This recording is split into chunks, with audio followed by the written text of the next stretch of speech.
It all started with a sudden volcanic eruption that no one could foresee. People tried unsuccessfully to escape from the volcanic eruption.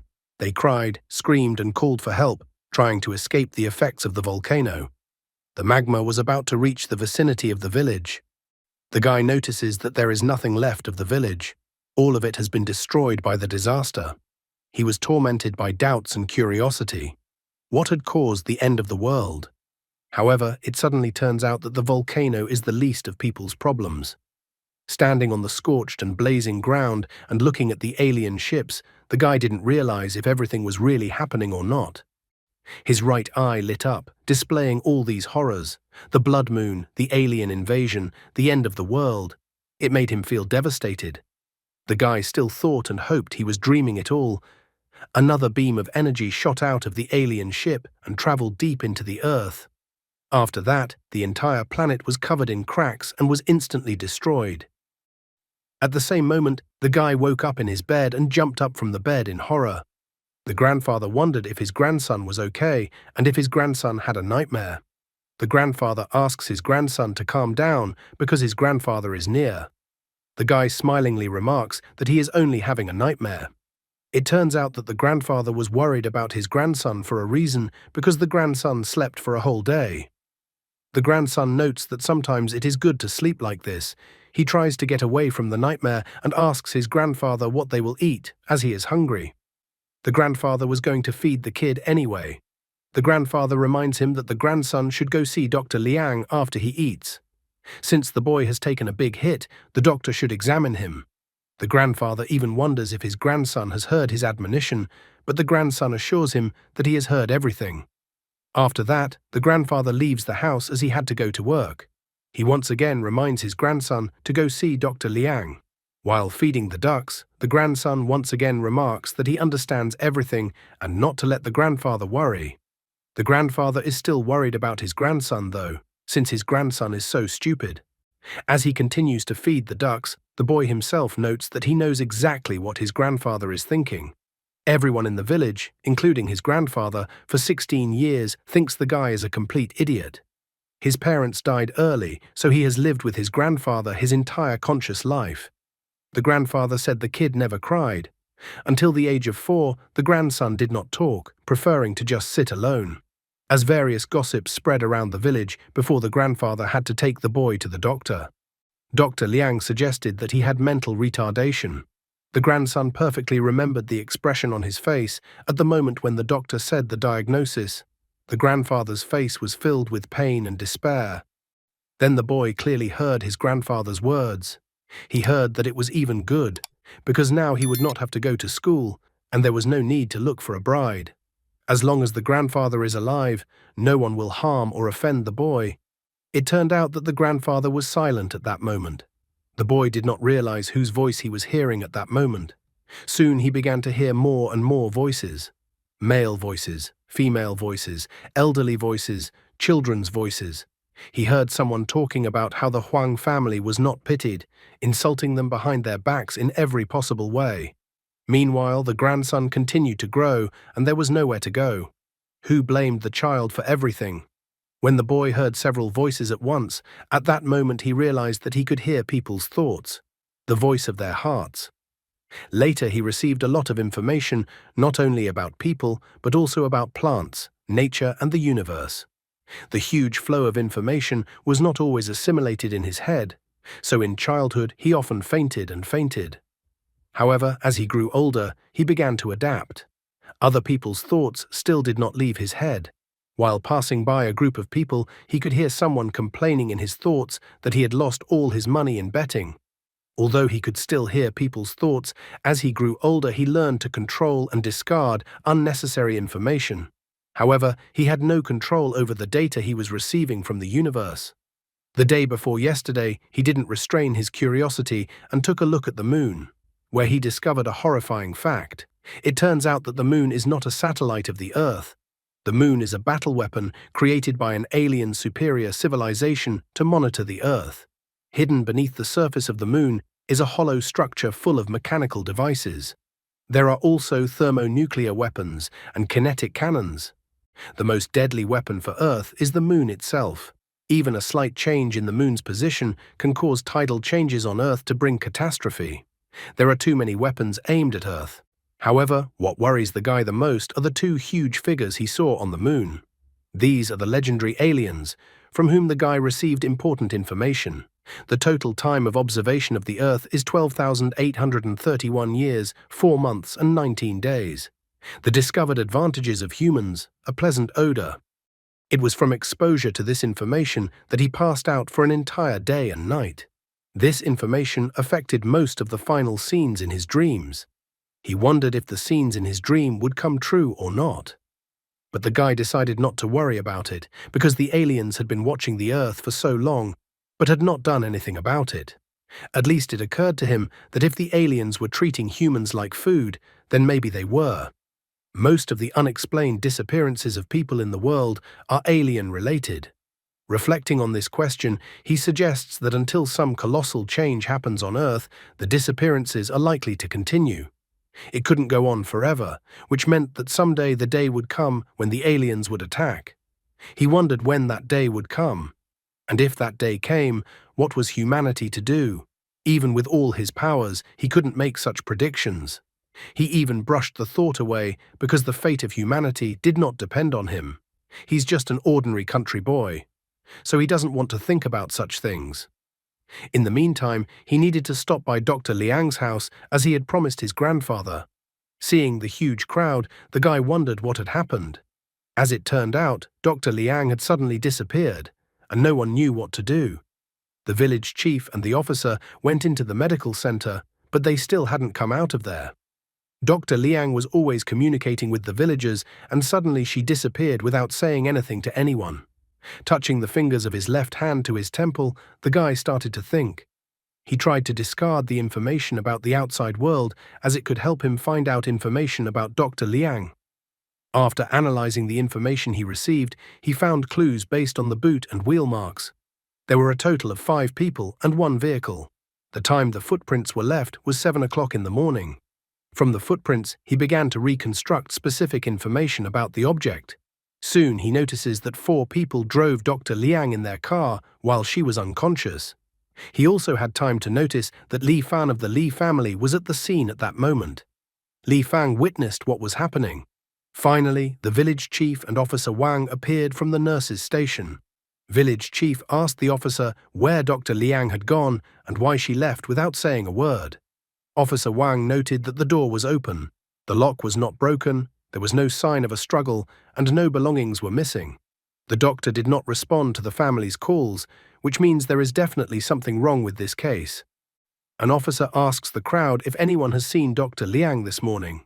Someone remarked that when he came to get the medicine, Dr. Liang was already gone.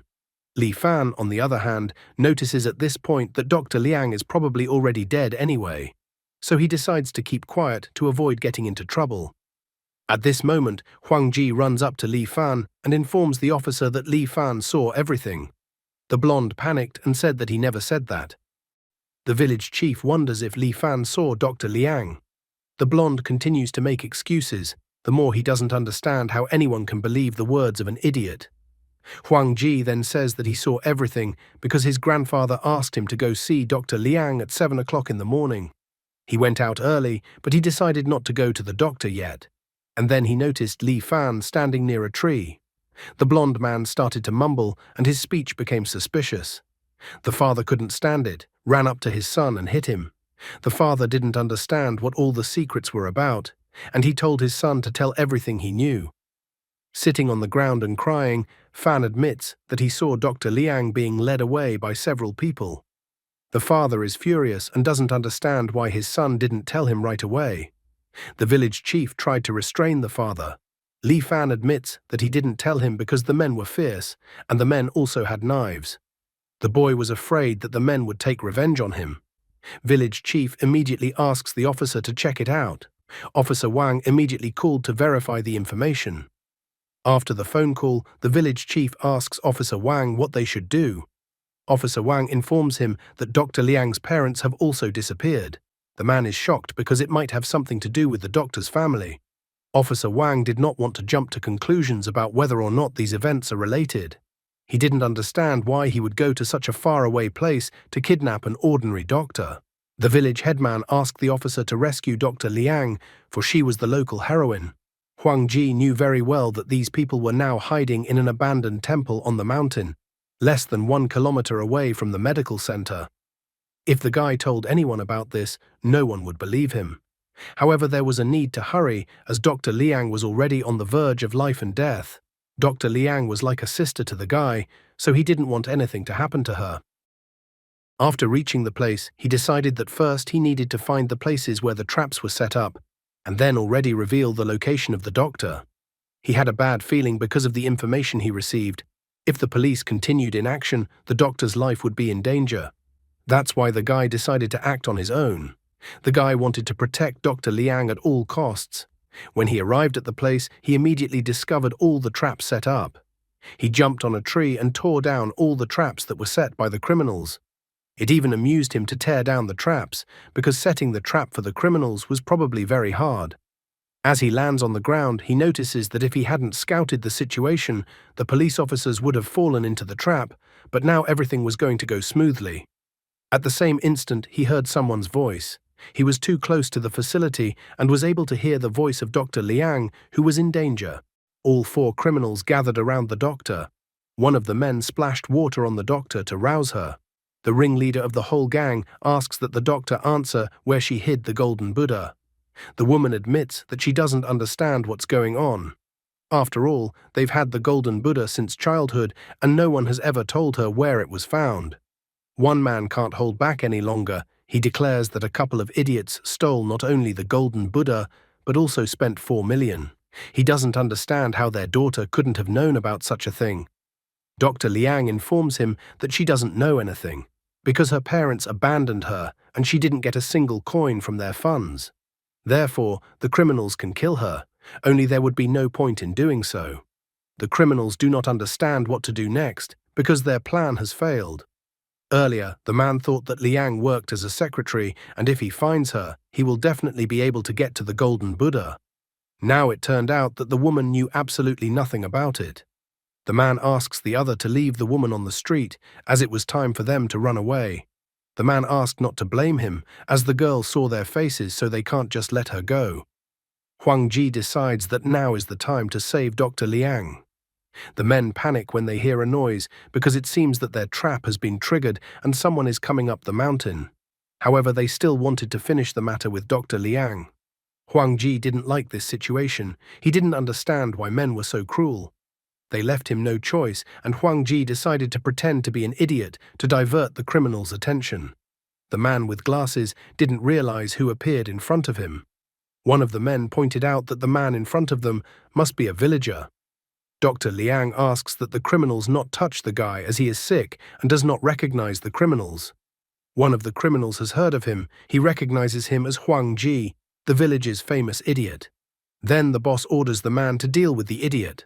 Huang Ji starts to bump away, trying to create a ruckus. Huang Ji wonders why the woman is bleeding. The doctor, on the other hand, tries to protect the guy and ask him to leave the place.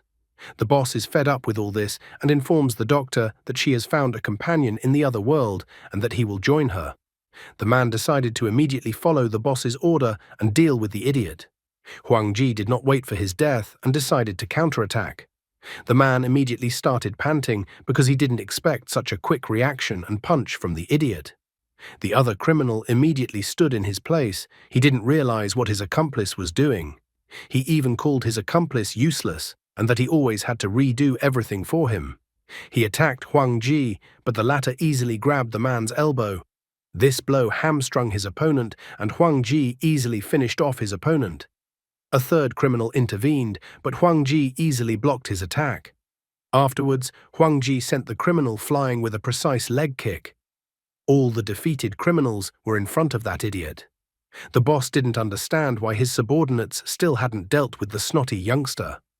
Wang Zhen, standing on all fours himself, didn't understand why his arms and legs were numb and he couldn't stand up. This made the boss stand up and look at the young idiot in front of him. He found the guy in front of him quite interesting. This was the first time Huang Ji had used this kind of ability. He didn't think that it would go so well. He wasn't a fool and understood very well that even as a strong fighter, it was very dangerous to fight with people who had weapons. The men made one failed attempt after another. As long as Huang Ji observed the state of his opponent's muscles and joints, he could anticipate all of his future actions in advance to give the best possible response. After defeating the two criminals, Huang Ji looked at the boss. The boss immediately got into a defensive stance, and he even asked Huang Ji if he was going to attack them. The boss orders the last of the subordinates to attack Huang Ji together.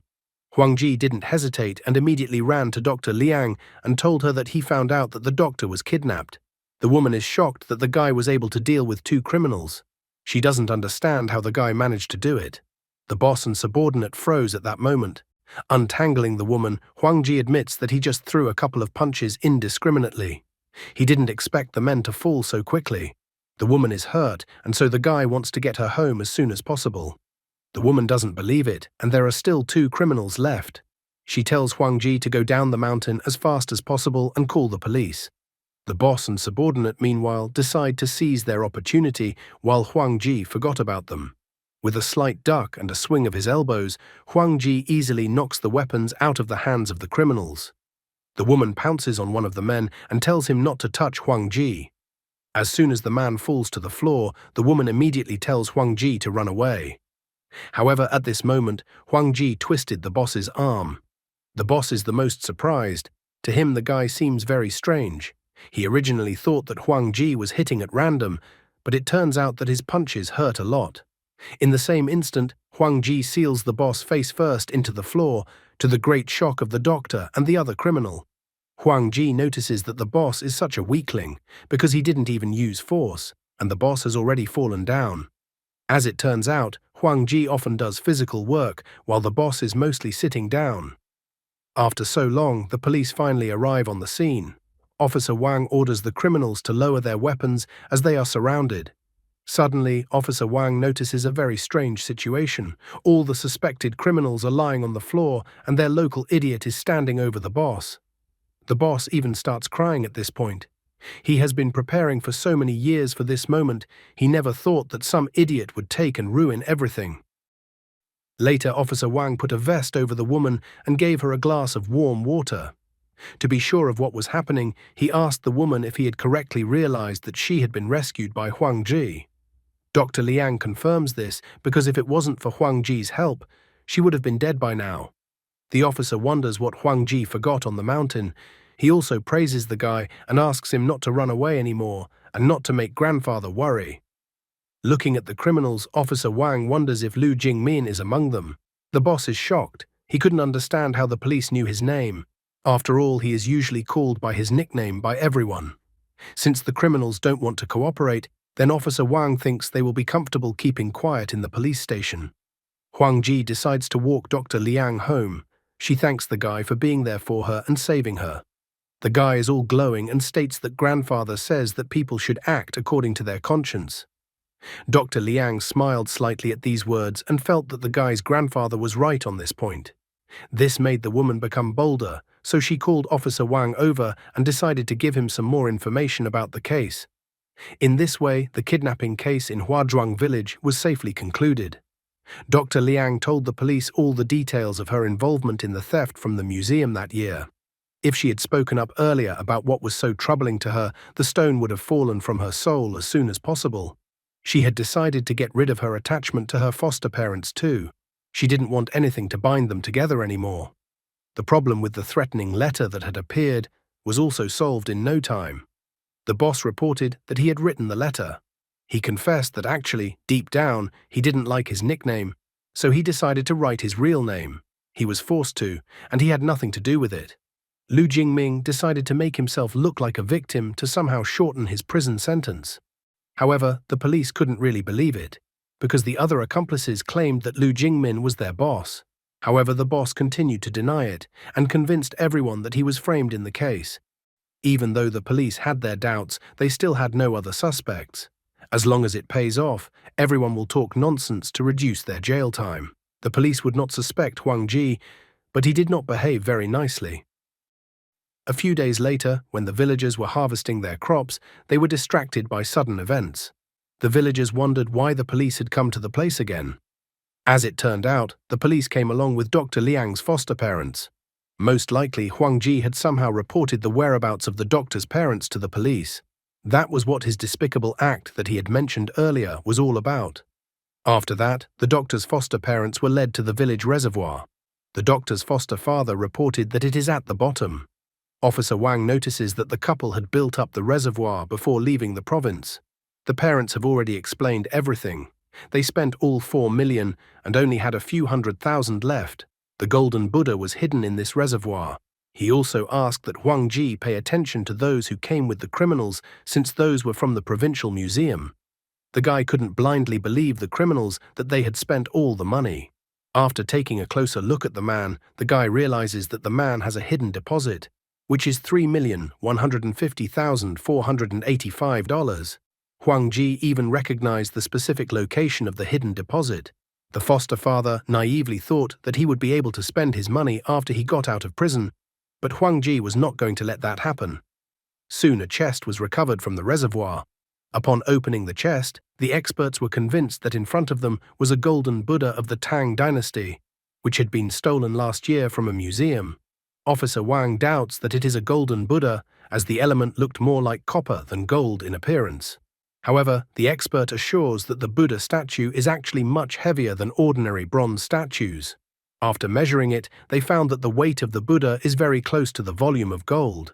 Therefore, they concluded that the inside of the Buddha statue is actually gold, but the surface is covered with a layer of copper. Officer Wang also believes that the weight will not lie. Huang Ji check whether this is the case. After scanning with his gaze, he realizes that it is not gold. The density of the Buddha statue clearly exceeded that of gold. The Buddha statue was basically composed of iron, silicon, and some unknown element. It seems that the elements that are not found on Earth are remnants of alien civilizations. And it looks like what is inside the statue is some kind of precision instrument that was delivered by an observer from the moon, and the recipient was an Indian monk. The monk was called Jodasita, and he seems to have been a very famous man. The box with the statue was covered with a lid and was being prepared for transportation to the museum. Other than the information Huang Ji had gotten, there was no further information he could get. If only he could open the statue, then he would be able to get more information then. The aliens had been on Earth a long time ago and had even left their creations behind. But the guy was curious about the aliens' purpose. If humans in the eyes of the aliens are just tasty food, then he didn't understand why the aliens would bother giving Earthlings the products of alien civilizations. After he lost the statue of the golden Buddha, then he was lost to the loss of the keys to solving this mystery. He knew very little about alien civilizations, and in addition, he had a dull no scanty supply of relevant scientific and astronomical knowledge. Because of this, his ability to assimilate information could not be utilized to its full potential. Therefore, if he wanted to continue to gather information related to the alien civilization, he could not stay in the mountain village where he lived. He must send to the big city to get more information. Will he manage to do it, how to do it, and will his grandfather let him go? What do you think of this story? At night, Huang Ji went to a secret place to dig up the money that the doctor's foster father had stolen and hidden. With a little bit of shoveling, the guy found what he came for. In his opinion, no one would have thought that such a suitcase held $3 million. The girl's adoptive father had hidden 3 million yuan not far from the golden Buddha. However, even such logic and counter-logic were completely useless in front of Huang Ji's ability. Passwords were also useless in front of the guy. He easily opened the suitcase with the password and then didn't think twice and just decided to take all the money for himself. Huang Ji realized that studying the information about the aliens would definitely cost a lot of money. Therefore, he calculated that these $3 million would be his initial capital. However, he needed to leave the village first, otherwise he wouldn't be able to spend the money in the direction he wanted. I wonder what the tax office and the police would say to this when a poor guy suddenly spends such large sums of money. Besides that, Huang Ji couldn't let grandfather's disease progress, and if they continued like this without doing anything about the disease, grandfather would die in 5 years. However, there was the most important issue that needed to be resolved. It would be very difficult for the grandson to ask his grandfather to allow him to move to the city, as the grandfather has mistaken his grandson for a seriously ill child all his life. So it would be very difficult for the grandfather to agree to his grandson living alone in the city. In the end, he decided to go to school. Previously, he studied only in junior high school because of his intellectual problems, so the grandfather was very worried about how the grandson will continue to live. The guy decides to tell his grandfather that he wants to continue studying at school. The grandfather himself would hardly be able to take his grandson, but he can ask acquaintances to do it. Huang Ji put all these things off until tomorrow. He pulled the suitcase with the money and immediately fell down. $3 million in cash was heavier than he thought. The money suitcase weighed over 50 kilograms and the suitcase had no wheels. He was furious about this problem because he would have to carry this suitcase for half his life, so he had to find a place to hide the suitcase. In the morning, the grandfather wondered why his grandson was so tired. Huang Ji explains it to the grandfather that he just didn't get enough sleep, although in fact he was practically dragging the suitcase with money until the morning. After breakfast, the guy went to see if there was a man who would agree to take him to the city. Walking through the village, he began to look around at the villagers in the village. Soon Huang Ji sat down on a rock and sighed. He still couldn't find any villagers who would agree to take him to the city. Even Officer Wang, who came from the city, didn't want to go back there. Huang Ji even thought that the city was such a scary place since no one wanted to go there. Suddenly the guy saw the village chief walking by. The guy quickly scanned the village chief since he was in a good mood. Huang Ji liked the information he saw from the old man. A few days later, Zheng Xuan and Su Lingli came to the village, and the village chief was glad to hear this information. The village chief was so happy that he greeted the guests and welcomed them. Huang Ji recalled that Su Lingli used to study in Shanghai and then worked there after graduation. She was a kind-hearted person, so the guy didn't think she would refuse his request. Zheng Xuan, on the contrary, was very suspicious. Huang Ji used his ability to study the information about the man. Zheng Xuan was 29 years old. His main profession was a translator, but he also worked as a hacker. His work experience was 10 years. The global rating was 683. The man also accumulated a good fortune, 70,000 bitcoins, as well as $1 million. The guy was even surprised that the hacker had such an impressive fortune. Huang Ji could gain knowledge and skills by recovering the memory of the object. If he had enough time, he could even learn Zheng Xuan's hacking skills. In 1 second, he could only memorize 1 second of information, which was too inefficient. If it was any key skills, the basic knowledge was not learned as fast as reading a book, so his ability had its own limitations. Seeing the guy, Su Lingli asked him to come over to her and take a seat with them. The girl decided to introduce them and introduced her boyfriend. She even asked Huang Ji to call her boyfriend Uncle Zheng, although Zheng Xuan didn't consider himself old enough to be called uncle.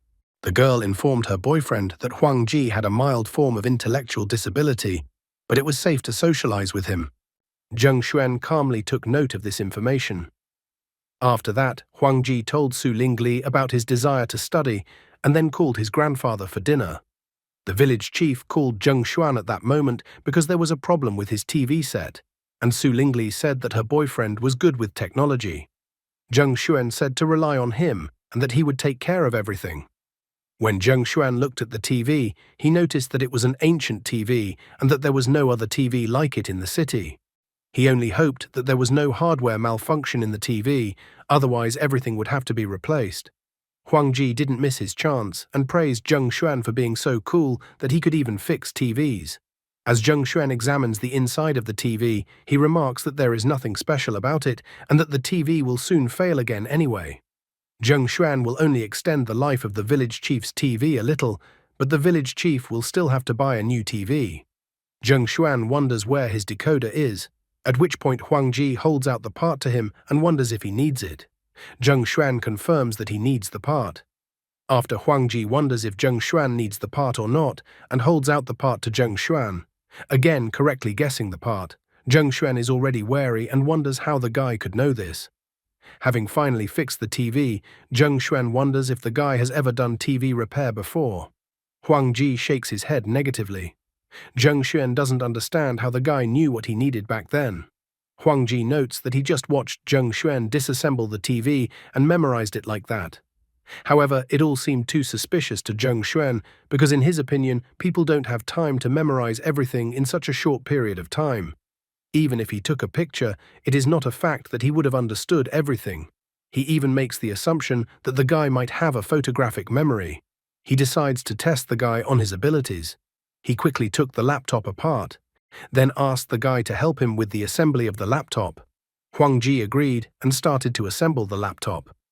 Zheng Xuan noted that the guy's movements were smooth, and his execution technique was very precise. He would hardly believe that this was the guy's first time fixing something. Soon Huang Ji was holding out the assembled laptop to Zheng Xuan. Zheng Xuan had no way of knowing if the guy was definitely in trouble or if he had genius syndrome. Su Lingli soon dropped by and inquired about the progress of fixing the TV. Zheng Xuan notes that they managed to fix everything, and also that Huang Ji was able to assemble the laptop himself. Hugging her boyfriend, the girl wondered why Huang Ji didn't tell her grandfather about his abilities. Zheng Xuan even felt sorry that such talents were lost in the villages, but he was not at liberty to give any instruction about life. Su Lingli recalled that the guy had told her that he had dropped out of school. She even wonders if he would like to continue his studies if he has the opportunity to study in Shanghai. Huang Ji confesses that he wants to continue studying, but he is not sure if his grandfather will give his consent to do so. The girl asks Huang Ji to talk to his grandfather since the guy has such abilities and he's staying in the village. What abilities is she even talking about when she hasn't even seen anything, and he just assembled a laptop once, and she's already prophesying a great future for him? He had thought this way, Su Lingli would try to help him get permission from his grandfather to move. However, the grandfather was adamant and immediately refused his grandson's offer. The guy was even surprised that it wasn't as simple as he had planned in his head. The village chief also intervened in the conversation and remarked that it was a good sign that the guy wanted to learn and that such things should be encouraged. However, the grandfather is still against it because the others don't know what his grandson has been through. His grandson has been bullied all the time, so he doesn't want to let it happen anymore. Zheng Xuan decided to stand up for the guy and said that the guy is very capable and that he was even able to repair the old laptop himself. The grandfather is also shocked at how his grandson managed to do this, since he was diligent and never touched other people's stuff. Zheng Xuan notices that the guy has talent. Besides, you don't have to study for a long time to succeed, so the guy was lucky. Zheng Xuan realizes that the guy has a problem, but he notices that people sometimes show talents that were not previously inherent to them. So he asks the guy to show it all to his grandfather. The village chief is shocked, because even Wang, the best repairman in the village, could not master such techniques. Huang Ji didn't argue and decided to demonstrate his skills to his grandfather. He quickly assembled the laptop. The village chief was shocked by what he saw.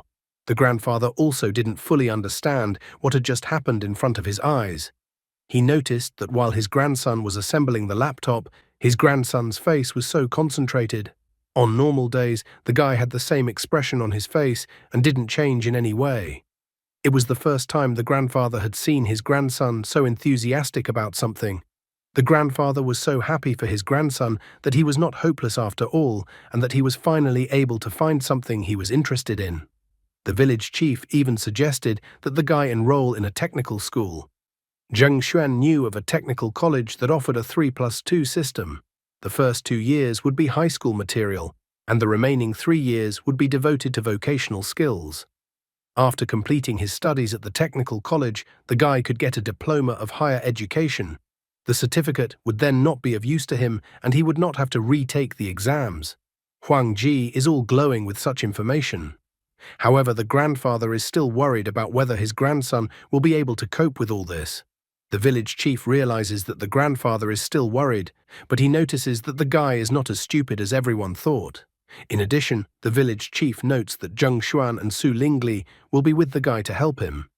If the guy can complete his studies, he will be able to get a good job in the future. This was very good news.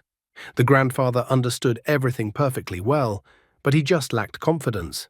After all, Shanghai was a metropolis, so the grandfather didn't fully understand if his grandson would be able to adapt when his grandson had never even traveled outside the village. The grandfather was worried that he wouldn't be able to learn anything about his grandson's condition and problems when the grandson was so far away, especially if his grandson started being bullied again. Su Lingli was worried about the guy and wanted to somehow calm down the worried grandfather. Zheng Xuan notices that he and the lad won't be able to go to school and they won't be able to check. So he felt sorry that the guy would stay in the village like this. Huang Ji told his grandfather that he would listen to what he said, and if his grandfather said not to go, he would not go anywhere. He would always be by grandfather's side and take care of him. The grandfather was saddened by such news. His grandson hit him in the most painful place. He had spent his whole life raising his grandson, but he had not achieved anything good himself. He could not cripple his grandson's life. Other than farming, he had nothing to teach his grandson. Besides, he was worried about what would happen when he died. He was worried that his grandson would be left all alone and would not be able to survive in the world without help. Grandfather wanted his grandson to be happy and not to be bullied. In the end, the grandfather gave in to his grandson's persuasions because he did not want his grandson to be only around him all his life. A grandfather informs his grandson that his grandson should learn something new. Besides, his grandson had a talent for something, so he didn't want his grandson to waste his talent sitting in the village. The grandfather hugged his grandson and gave him permission to leave to study, but asked his grandson to study hard. Huang Ji was so happy that grandfather finally gave his permission. He promises that he will study hard. The guy knew that his grandfather was always worried about him, so there was no way he could let his grandfather down. He even apologizes to his grandfather. Huang Ji swears in his heart that he will study medicine and will definitely be able to cure his grandfather. At this moment, tears welled up in his eyes. Afterward, the guy was going to deal with the alien invaders. After saying goodbye to his grandfather, Huang Ji, along with Zheng Xuan and Su Lingli, took a train to the city. Before long, they reached the city. While at the train station, the guy was looking around because it was his first time in the city and he didn't know what a city was. Zheng Xuan asked the guy not to go far away from them so that he wouldn't get lost. They were going to show the guy where he was going to live first. After a while, they find themselves in front of a high-rise building. Su Lingli says that she is busy at work, so she asks Zheng Xuan to take care of the guy further and show him around the apartment.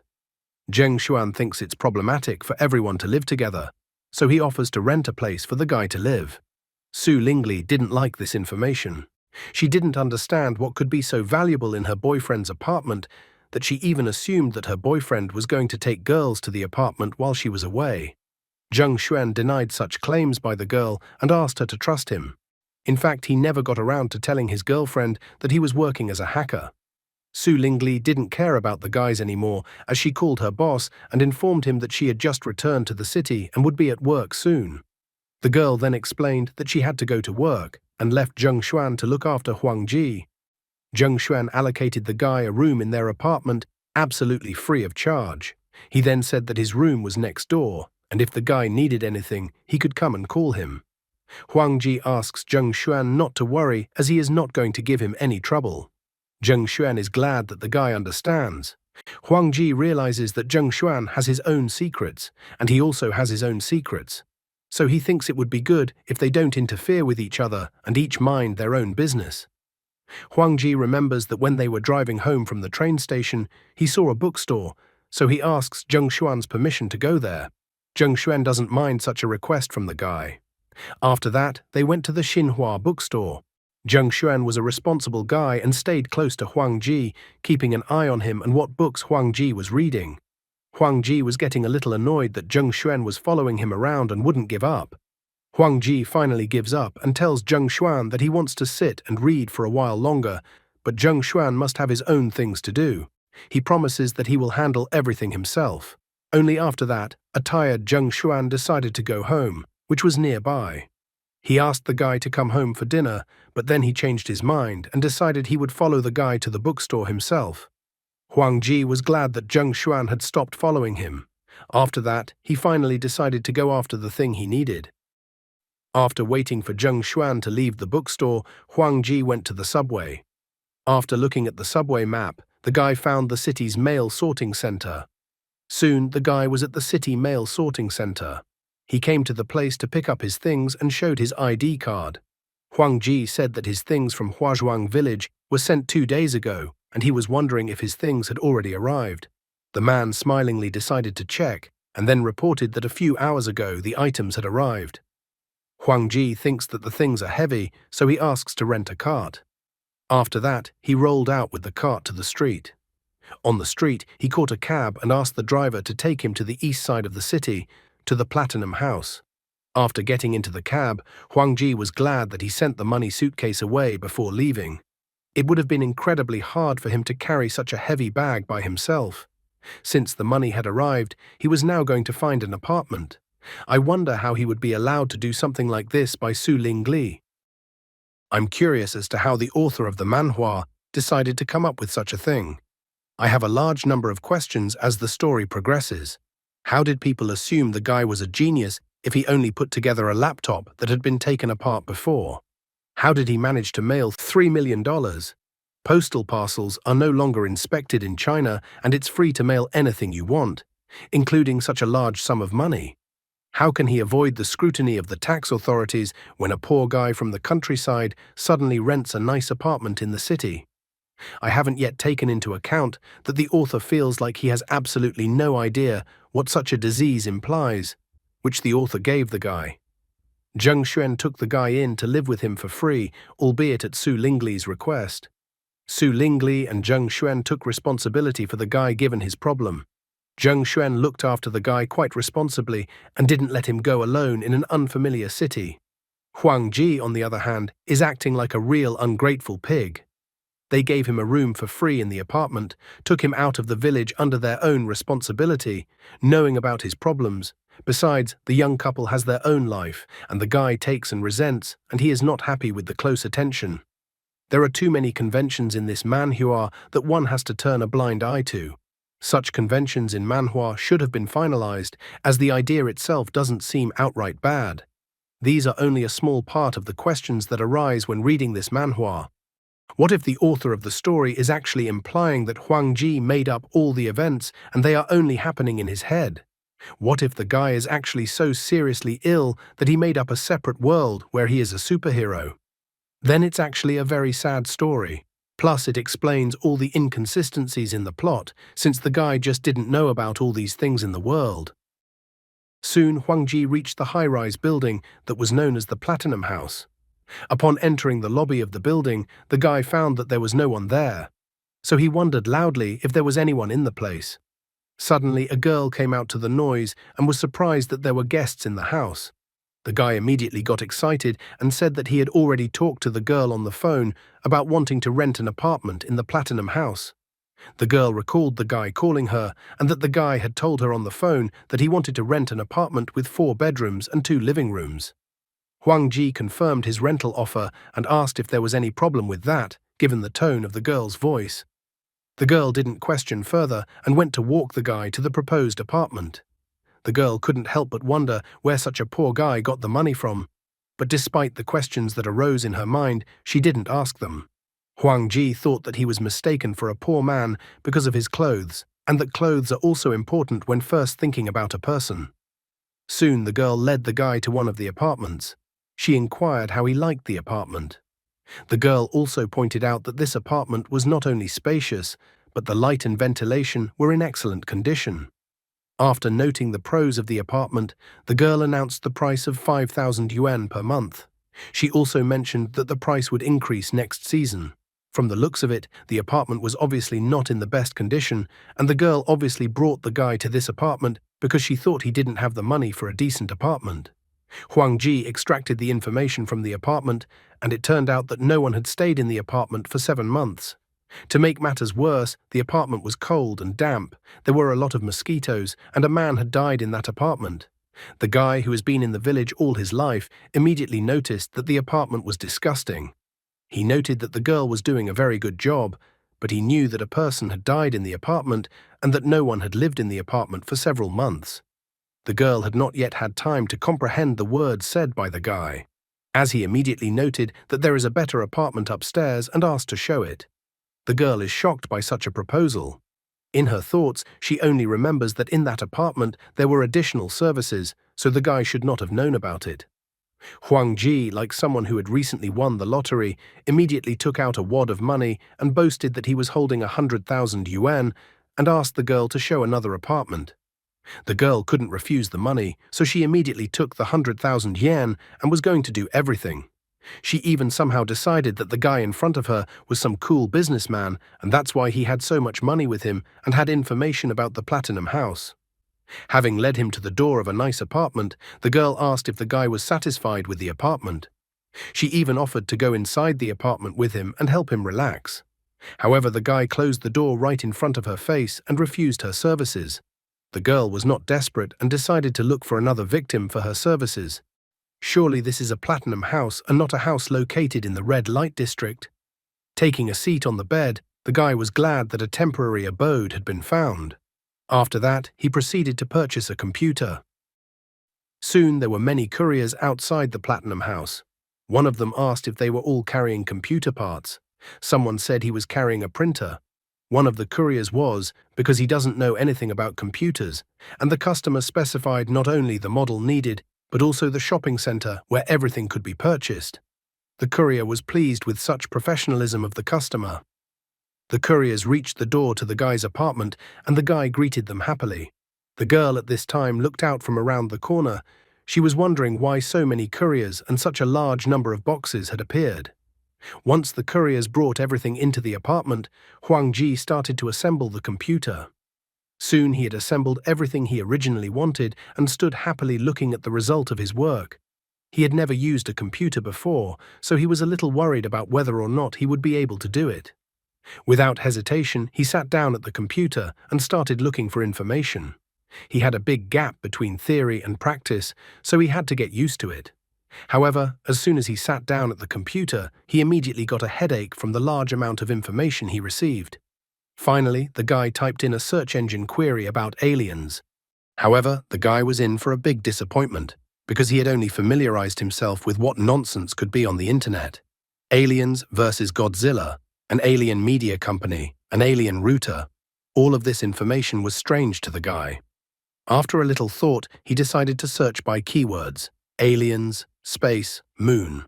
Luck had finally smiled on him, or at least he thought so. He came across information that aliens were on the backside of the moon and that a spaceship was moored on the moon. He also found information that the United States had seen a UFO on the moon. The guy was surprised and pleased that so many people like him believed in the existence of aliens. He was surprised that even though people didn't have his abilities, they were still able to detect the aliens from the traces left behind. Huang Ji found that a user under the nickname Nami Nitro Gold had posted a lot of content related to aliens. For example, Nami Nitro Gold wondered about whether aliens have always been on the side of humanity. He also wondered if there was an alien base on the moon.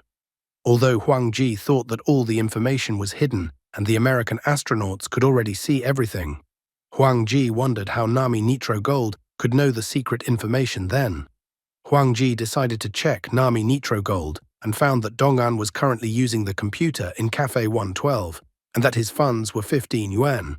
Huang Ji complained that the information through the network was limited and it was necessary to meet face-to-face. All of this was not surprising, since the guy couldn't even recognize Piccolo. Huang Ji was surprised that Nami Nitro Gold didn't use his own identity card, but someone else's found on the internet. The guy came to the conclusion that since Nami Nitro Gold was a minor, he could hide like this. So he decided to write Nami Nitro Gold in private messages first. It's entirely possible that they'll both be taken to a psychiatric hospital in 20 minutes. 20 minutes later, Nami Nitro Gold still hadn't answered the guy. He thought that things would continue like this, then dinner would come and he would have to go home. The guy decided not to wait any longer and added Nami Nitro Gold as a friend. However, when sending a friendship request, a key question was asked. According to it, the guy had to answer the question, "What is Nami Nitro Gold's favorite game?" The omniscient and all-knowing Huang Ji failed to do so and was denied friendship. Huang Ji became furious as he couldn't understand why he was denied friendship. Since Nami Nitro Gold didn't want to accept him, he decided to log in from Nami Nitro Gold's account and send a friend request to himself. Huang Ji then wrote to Nami Nitro Gold saying that he had some ideas about aliens that he would like to discuss. However, Nami Nitro Gold strongly disliked this approach. He started hurling insults in the guy's direction, and also asked the hacker to get off his back. After all, even if the guy had added him as a friend, it didn't mean that he would communicate with him. It was even funny to him that the guy was asking him about aliens. Huang Ji was even surprised because it turns out that on the internet, people communicate in such a way, like Nami Nitro Gold. Huang Ji didn't stop there and asked Nami Nitro Gold to shut up. He said that he wanted to ask Nami Nitro Gold for information that was interesting to him and asked Nami Nitro Gold to answer honestly. Then the guy threatened that he knew Nami Nitro Gold very well and dictated his number. Nami Nitro Gold immediately said that he was too young and asked the uncle not to get hot. Huang Ji was upset because it seems that he was wrong about the guy and he doesn't know anything. However, he didn't stop there and decided to try again, offering Nami Nitro Gold to talk via video call. It's usually after such calls from uncles to teenagers that the police are reported. Once Huang Ji contacted the guy via video call, then Nami Nitro Gold wondered why he was seeing the guy. Huang Ji, on the other hand, told the guy not to ask any questions. It seems that he decided to call himself Nami Nitro Gold because of his hair.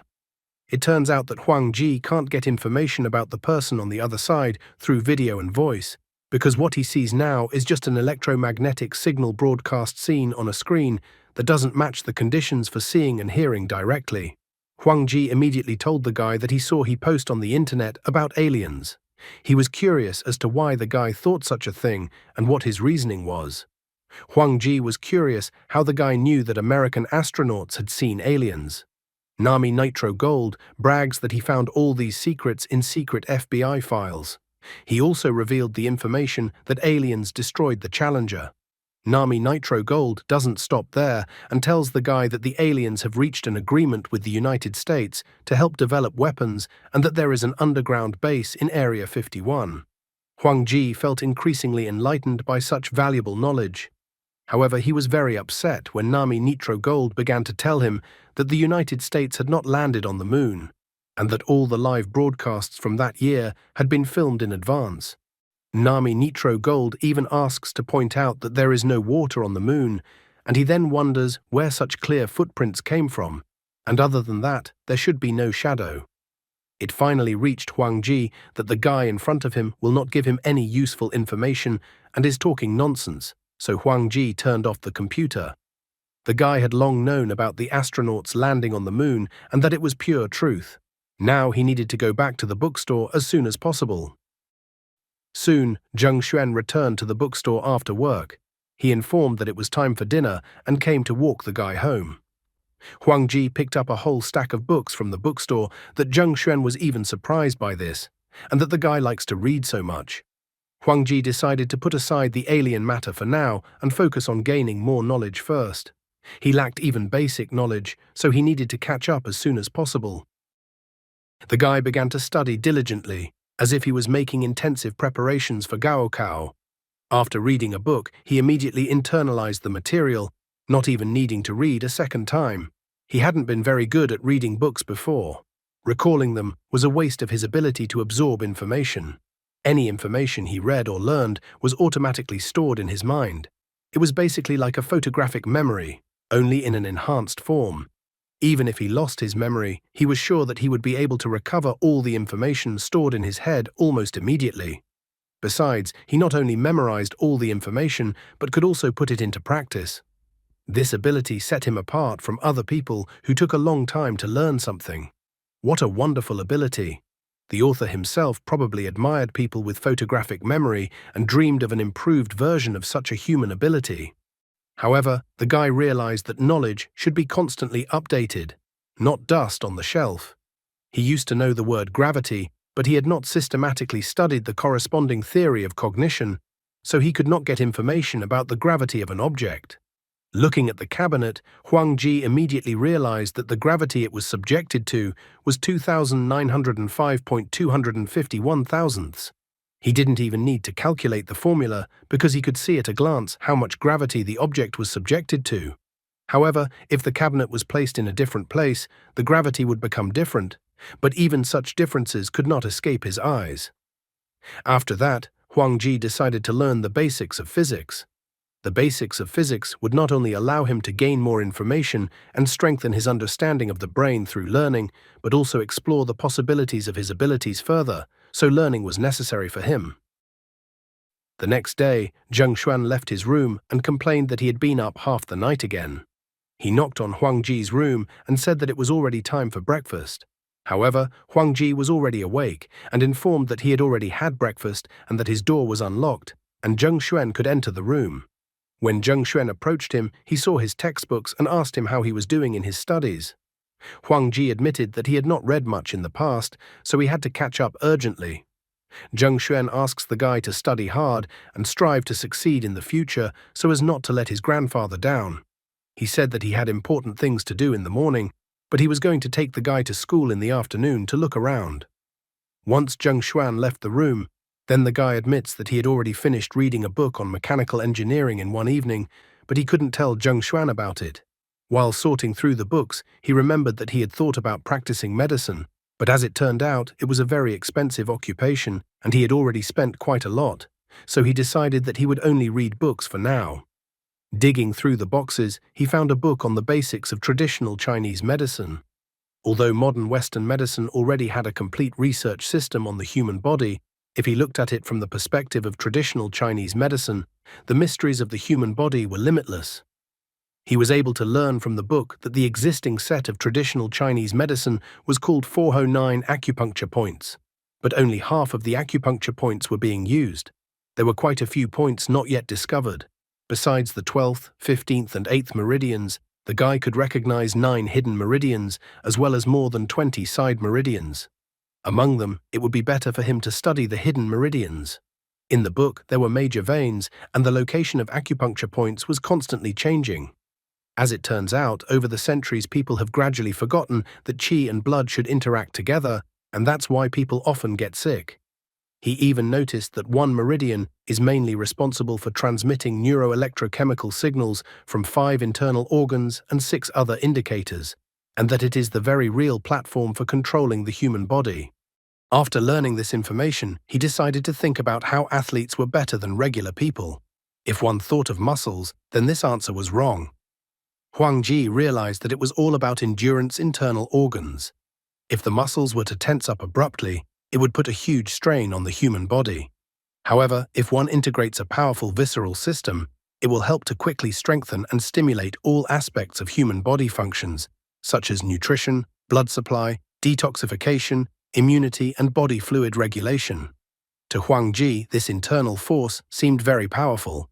For precise coordination and control, the only method that can be used at present is acupuncture and cauterization. However, the guy felt that this method was not very convenient because some acupuncture points were hidden in very strange places and he couldn't reach them with one hand. There were even some acupuncture points that were hidden between important organs and bones that couldn't be reached by acupuncture and cauterization. There were only 2 places a guy could start. One controlled the blood supply system and the other stimulated growth.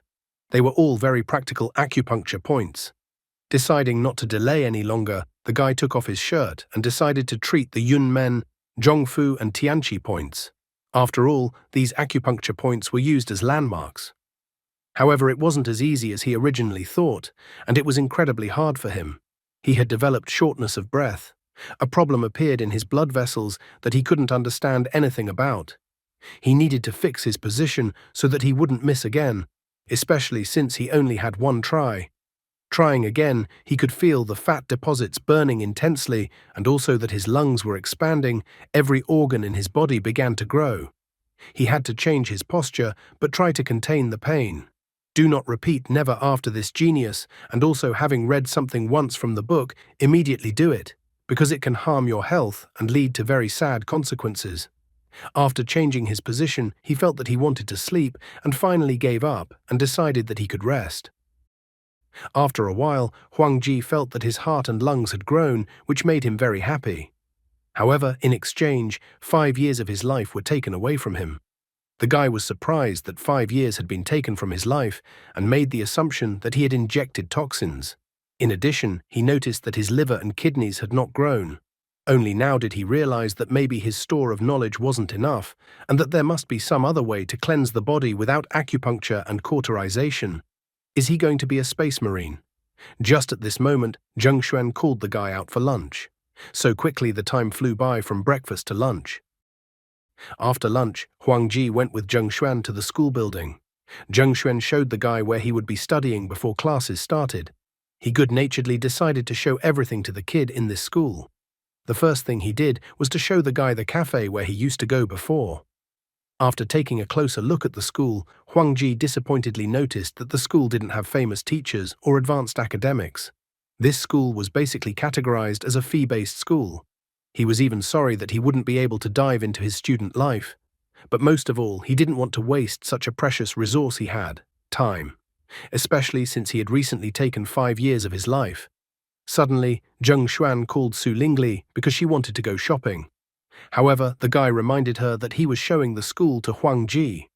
Huang Ji, hearing the conversation, asks not to worry about him, and that let the guy go out with Su Lingli.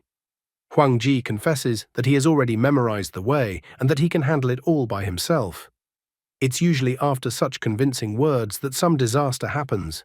Zheng Xuan decided to believe the guy, but asked him to call him immediately if anything happens. After freeing himself from Zheng Xuan's scrutiny, the guy decided to verify the information. A short time later, he returned to his apartment in the Platinum House. This time, he assured himself that he had learned his lesson and would not fall for any more scams. He decided to search the internet for information on how to stimulate acupuncture points throughout the body without acupuncture or cauterization. Suddenly, he saw the answer to his question, for someone was offering to teach him how to practice martial arts. Huang Ji was surprised when he saw the information about martial arts. Incidentally, just less than a minute ago, he had assured that he would not fall for the tricks of scammers again. Just how deep will the guy go in his research, and when will he already have a phone conversation with the real scammers who will tell him that all is not well with his grandfather? I take back what I said earlier. After reading the beginning of the story in the novel, I understood the story a little better than when I read the manhwa. They oversimplify things in the manhwa, so there are even more questions than when you read the novel. Guy had heard of martial arts. Martial arts, also known as martial arts, was a skill that originated in ancient times and was inherited until the present day. According to legend, all martial arts masters possess special techniques. Some masters possess strength several times that of an ordinary person. Other masters are able to soar through the sky without leaving a trace or shadow. Some masters even possess immense power in wielding a blade. All these thoughts of martial arts made him go back to memories from his childhood. When he was a kid, his grandfather often talked about how tough he was when he was young, but the kid knew very well now that it was nothing more than simple bragging. Most of the information that was known was just the usual book stories. The martial arts themselves were techniques that increased the stamina of the body. Huang Ji doesn't learn anything and decides to ask around about martial arts on the internet. He wonders if it is true that there is qi in the human body, and he was also curious to know how qi is related to the body, since he had only heard about it from novels. The local expert told him that the books had exaggerated everything, but that they had qi. He thought it was a fact. Huang Ji immediately wanted to know if the guy was using qi. The martial arts expert explains to the inexperienced youngster that it's basically all about proper breathing, and also that you need to inhale and exhale, mixing qi with the energy of your body, and in addition, you need to practice in the evening. When Huang Ji tried to find out why it was necessary to train in the evening, he was told that it was because of the stars, that they emitted special energy. Huang Ji didn't quite understand the explanation. He thought that the stars also emitted their energy during the day.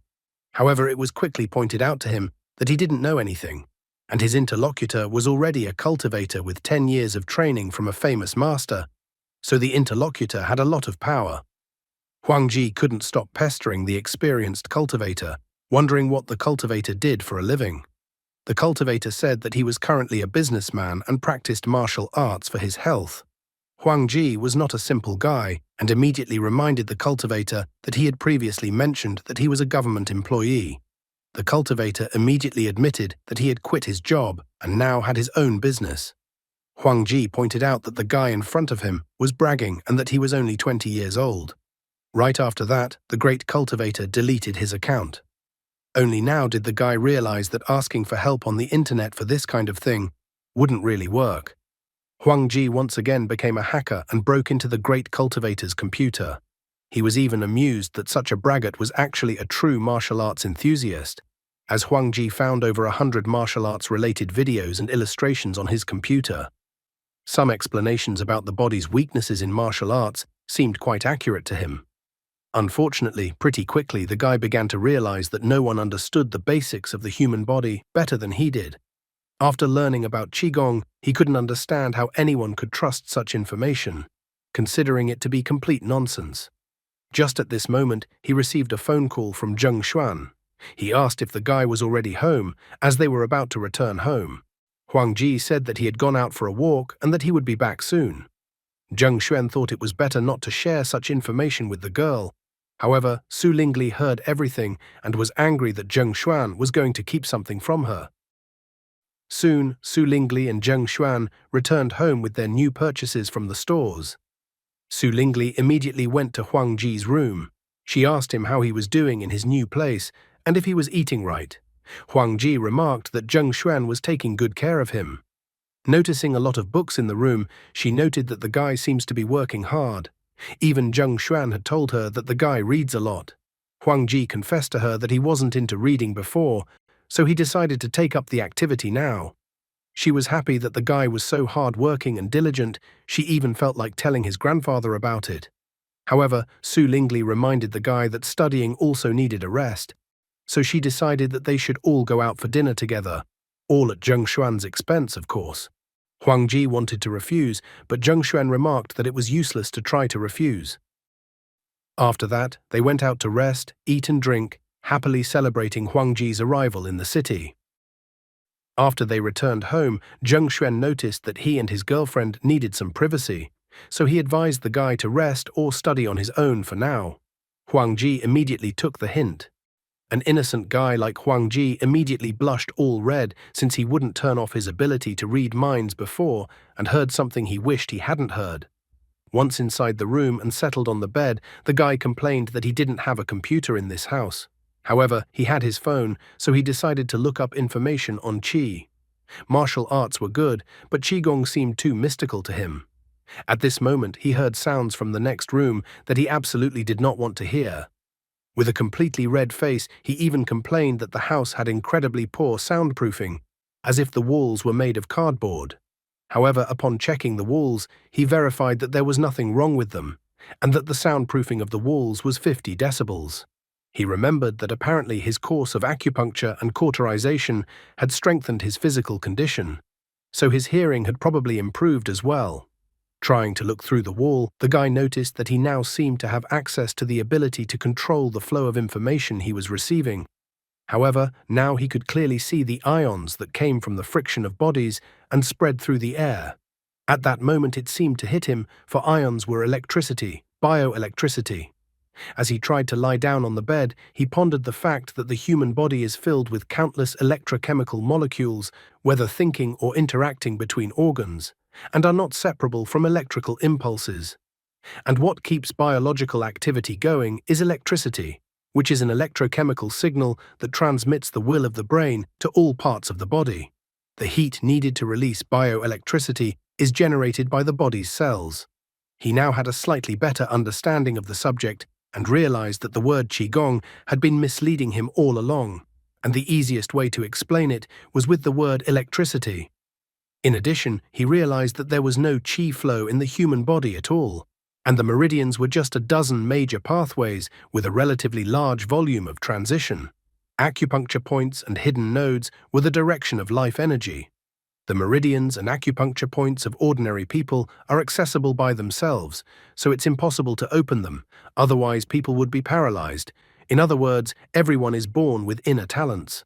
After putting the whole puzzle together, the guy realized that cultivation was actually aimed at increasing stamina. The higher the stamina, the greater the internal strength or electric field. The stronger they were, the stronger the skills a person would have.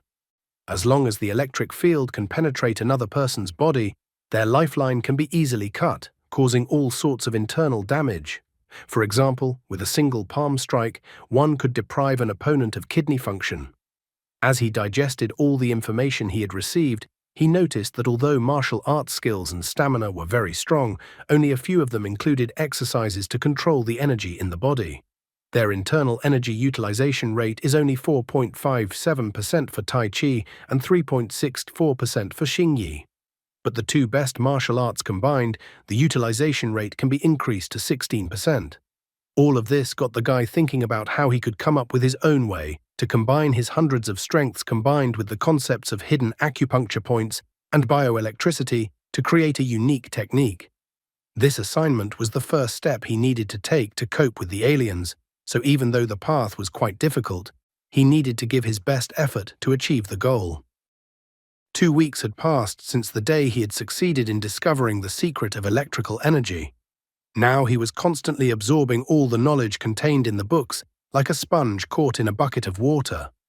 Even though he had thoroughly studied the books on medicine and biology available in the bookstore, as well as various valuable collections of online stores, it was becoming increasingly difficult for him to acquire new knowledge as his knowledge level continued to increase.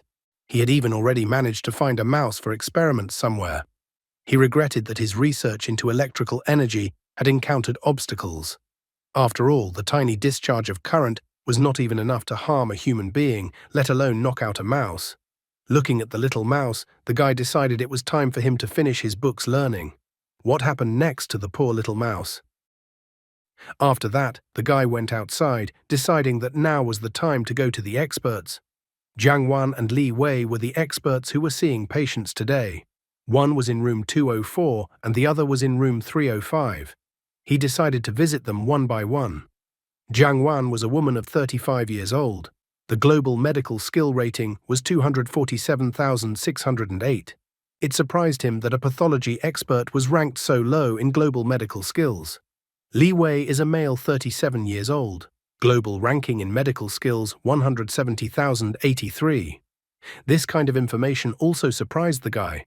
After all, he didn't expect that they had a rather low rating. After that, he couldn't help but start praising himself. The guy was not a professional, but only engaged in self-education for 2 weeks, and already felt that he had reached a global rating of 510,816. He began to praise himself, because if people found out about this, medical students all over the world would be turned inside out. He decided to go Li Wei first, so he went to make an appointment with the doctor through the terminal. An hour later, it was finally his turn, so number 48 Huang Ji was asked to come into the room. When the guy entered the room, he saw that the doctor's global rating had dropped to 170,912. In just 1 hour, the doctor's rating had dropped so drastically, which greatly surprised the guy. Noticing the guy's stare, the doctor asked if there were any problems, but the guy immediately pointed out that there were no problems. Huang Ji was well aware that the information was updated in real time and that the ratings were constantly changing every minute and every second.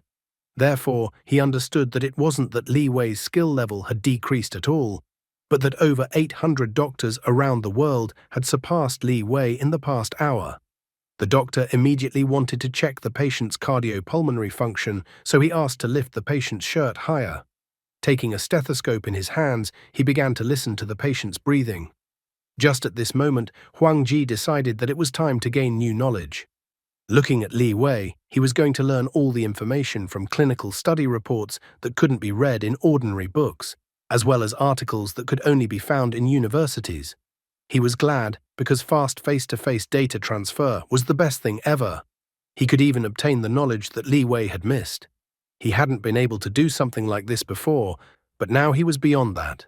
Combined with the previous acupuncture and cauterization treatments, it greatly strengthened his cardiopulmonary function and improved his blood supply and the efficiency of oxygen supply to his brain. Now his brain's information processing capacity is 1.25 times that of a normal person. Li Wei, meanwhile, noticed that the guy's heart muscle was quite strong, and his lung volume was also large, and his breathing was long. The doctor thought that the guy in front of him was an athlete, but he didn't hear anything wrong when examining the guy. He inquired if the guy was all right and if he felt any discomfort. Huang Ji admits that he constantly feels that his breathing is too heavy, that he hears a rapid heartbeat, and every time he thinks about it, he gets a panicky feeling that he is about to die. However, the doctor noticed that the guy's heart is in good condition. Huang Ji seems to have overreacted, as the doctor even considered advising the guy to go to the psychiatry department. In the end, the doctor decided that the guy should have had a chest X-ray first and then a blood test to rule out a respiratory infection. He told the guy to go to the service desk on the second floor to pay the bill and then bring the chest X-ray. The guy's whole body seemed to shimmer. He thanked the doctor while he was glad that he had managed to absorb almost all of the doctor's experience. Turning his attention back to the doctor, the guy noticed that the doctor's global rating had dropped to 171,998. Looking immediately at his global ranking, the guy was incredibly shocked. So he had risen to 45,233rd place. This rate of progress was astonishing even to him. Not only did he gain knowledge from the doctor, but he also learned a lot about the doctor's past. Li Wei was originally a promising doctor of medicine. However, because Li Wei insulted the dean, he was transferred to the outpatient department, and as a result, his psyche was greatly affected. The man had stayed in the regular clinic for too long. As a result, he gradually lost his professionalism as a doctor, which in turn affected his judgment and self-confidence, so it was not surprising that his professional ranking dropped so much. Huang Ji recalled that Zheng Xuan had recently been reading books related to economics and was also busy with translations, so he had no time to keep up with new technologies on the internet, so his ranking in the world of hackers had also dropped by more than 2,000 points. Such a sad state of affairs made Zheng Xuan quite angry. The guy began to realize more that learning was like swimming against the current, that if you don't advance, then you retreat. The whole world was constantly changing. The information made it clear that there was no way to relax. The guy learned another important thing from the doctor. Every person has his own up period, peak period, and fatigue period. Even a great physicist like Einstein only had a certain period of time to actively put forward outstanding ideas and scientific achievements. Huang Ji was curious to use his ability to determine from observable information what period of life a person was in. Suddenly, he saw a man who was standing in a traffic jam. The man had already started shouting impatiently to the cars ahead of him because he wanted to go as fast as possible. The guy decided to observe the man. Just by looking at the man, Huang Ji learned that the man was going to participate in his company's monthly performance appraisal. But as soon as he was late, the manager publicly humiliated him, causing him to lose his reputation. However, the guy noticed that the man hasn't lost everything yet, and he will soon reach his peak in life. Such a large layer of information gave the guy an immediate headache. He felt that it seemed to be an overload of information. He was surprised that he had even predicted the man's future. But immediately he realized that it was just the result of an inference, the most probable tendency of development based on the available information. The guy was well aware that the future was not predetermined, neither was the medical skill rating, so it could change in the next second. Deciding to conduct an experiment, Huang Ji insulted the already irritable man who was clearly not in a friendly mood today. The man was surprised to be teased by some kid. He was about to get out of the car and teach the youngster a lesson, but Huang Ji immediately ran away. The man was shocked at what a disgusting day he had had today, that even the schoolboy was now allowing himself to look down on him. Looking from around the corner, the guy noticed that it wasn't the man's fault that the guy had insulted him. In fact, Huang Ji managed to notice that the man in the original version would become complacent after reaching his peak, stop working hard, and put more energy into scheming, which would cause the man to fall. Huang Ji, being a random passerby, noticed and decided to help the man. His unceremonious insult greatly prolonged the growth phase of the man's career. According to new predictions, in 3 years, the man would be among the top 30,000 in the world computer industry, and then start to slowly decline. Huang Ji was surprised that just one word could dramatically change a life. He now understood even more the value and power of information, so he began to get more and more curious about where this path would lead him. He wondered how great the possibilities of perfecting the magical ability he had obtained were. While resting on a bench and eating, he wondered if he would be able to predict his future. Suddenly, everything around him disintegrated into many sheets of paper, and various ink appeared around him. The guy got scared, not realizing what was happening to him, trying to stop his attempt to predict his future as soon as possible. After a moment, he managed to snap back to reality. He couldn't understand what had just happened to him. He only remembered seeing pictures that had his image painted on them. However, after a moment, he interpreted that he perceived all the information in the world, so his future was constantly changing, as well as the future of the people around him. The guy began to realize that he wasn't very good at his skills yet. He decided that he would only do something about it after he had fully mastered his ability. Society closely connects people to each other, so sometimes any fleeting thought or random event can greatly change the direction of the future. Therefore, the shorter the prediction interval, the more useful it is to use the prediction ability. Conversely, the longer the time interval, the more deviations occur. But all this only applied to individual ones, and if the object of prediction was the entire world, it was much more complicated. He didn't know if it would be possible to predict the fate of the entire humanity. However, he wondered what awaited humanity if aliens suddenly appeared.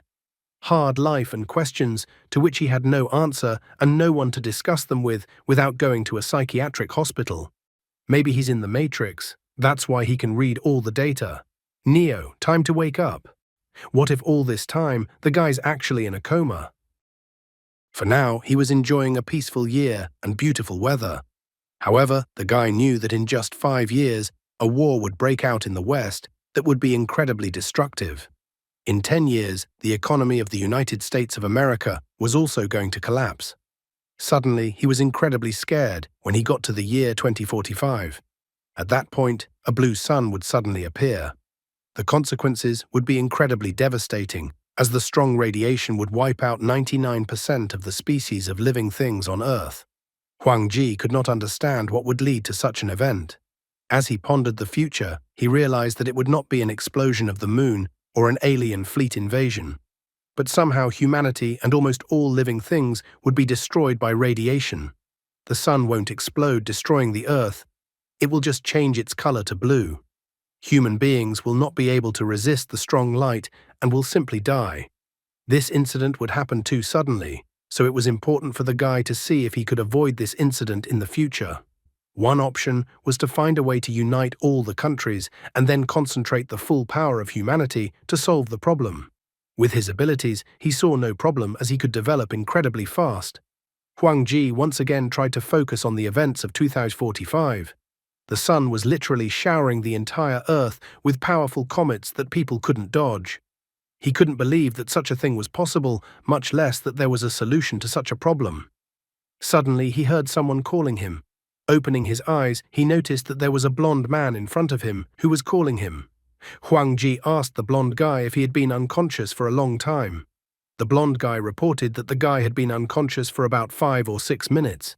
He even offered to call Huang Ji an ambulance. Huang Ji asked him not to call an ambulance, but simply reported that he hadn't had much rest lately. Huang Ji began to realize that the information load had caught him off guard again, so he decided that it was too early for him to walk around the city yet. Huang Ji wanted to avoid such a gigantic flow of information in the future. The blonde asked Huang Ji to take care of his health because nowadays young people don't take care of themselves at all, and they also have school. Huang Ji thanked the blonde man for his concern. In gratitude, Huang Ji told the blonde man to rest more and check his health. The guy didn't understand what Huang Ji was talking about, as he felt incredibly healthy. Unfortunately, Huang Ji could see the man's health information at a glance. He noticed that there was a cancerous tumor growing in the guy's body, and even though the guy felt fine now, in a few years, the disease would worsen and the guy would die. For the treatment to be successful, the cancerous tumor had to be removed in the next 2 months, or else it would be too late. The blonde man wondered why the guy was looking at him so intently. Huang Ji was still immersed in his thoughts, realizing that if he didn't do anything, the blonde guy would just die. Suddenly, he saw a further development that horrified him. He got up from the bench, informing him that he was just saying that about the guy's health. The blonde man even thought that Huang Ji was kind of weird. Huang Ji said goodbye to the guy, advising the guy to remember to pick up his phone. The blonde man didn't understand what the guy was saying to him or what phone he was talking about at all. However, Huang Ji, like a hereditary fortune teller, thought that Lin Li would soon realize everything. The blonde man looked at the guy leaving and thought that he was strange. Soon, Huang Ji returned to the Platinum House. Sitting at his desk and looking at the computer monitor, he pondered over the future events he could see. In just 5 years, the world could be on the brink of destruction. The guy realized that if he intervened, he could not only delay, but also bring the imminent. So he wanted to approach this issue carefully prepared and not making rash actions. While in the first scenario, they would be under attack from the blue sun, in the second scenario, an alien invasion may already be underway. Aliens are very well aware and will quickly be able to react to any changes in the situation on Earth. They will surely take action to destroy the undeveloped human civilization. He realized that in the eyes of the aliens, humans were nothing more than tasty food. As soon as the aliens realized that the food was resisting, the humans would be destroyed immediately. Huang Ji pounded the table with his right hand in anger. The only thing he could do was complain that the aliens would just take and destroy all living things whenever they wanted. They would wait for the humans to kill each other themselves, or they would do it first. The guy hoped the aliens wouldn't do anything about it. He even thought about the fact that if the aliens realized that he knew too much, they wouldn't dare to attack. All the information he had gotten only made the guy angrier, and he couldn't find a way out of the situation. For a moment he thought about his grandfather and everyone else he knew. Remembering that the fate of mankind depends on him, he wanted to calm down first. After all, if he approached the issue with a cool head, a way out could be found. He wanted to calculate everything and plan step by step. In the end, Huang Ji decided to think of something pleasant to distract himself for a while. He was happy that today he was able to gain the ability to see the future, and that he would soon be able to learn another new, unique technique. Huang Ji lay down on the bed and began to think about how he could strengthen his body. Relying on the summarized information of future observations and then using hundreds of essences, he felt that he would soon be able to integrate a set of the most advanced exercises and strength techniques ever. The guy decided to make his own destiny. What determines the fate of mankind in this world? Meanwhile, on Taste Street in Magic City, a blonde guy walked into one of the buildings and immediately greeted his teacher. The teacher also greeted the guy and asked him to sit down with him and eat soup. Lin Li showed the teacher a bag of water that contained the goldfish that the teacher had asked him to bring. The teacher was even surprised that the guy had brought such expensive goldfish. However, Lin Li believed that as long as the teacher could help him with his cultivation, then money didn't matter. The teacher cheerfully remarked that cultivating a gold pill was not an easy task. He even complained that his years would soon come to an end, so there was too little time left.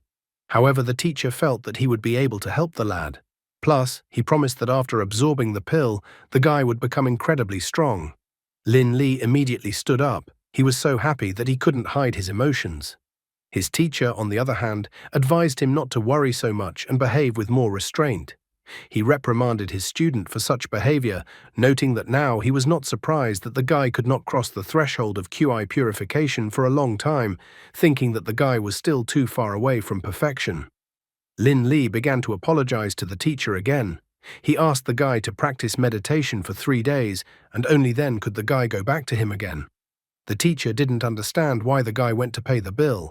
However, Lin Li still wanted to pay it. The teacher even started reminding the guy that he had told him many times that he didn't want anything from the guy. Besides, the teacher thought that the guy would not be able to earn money for the pill because of such behaviors.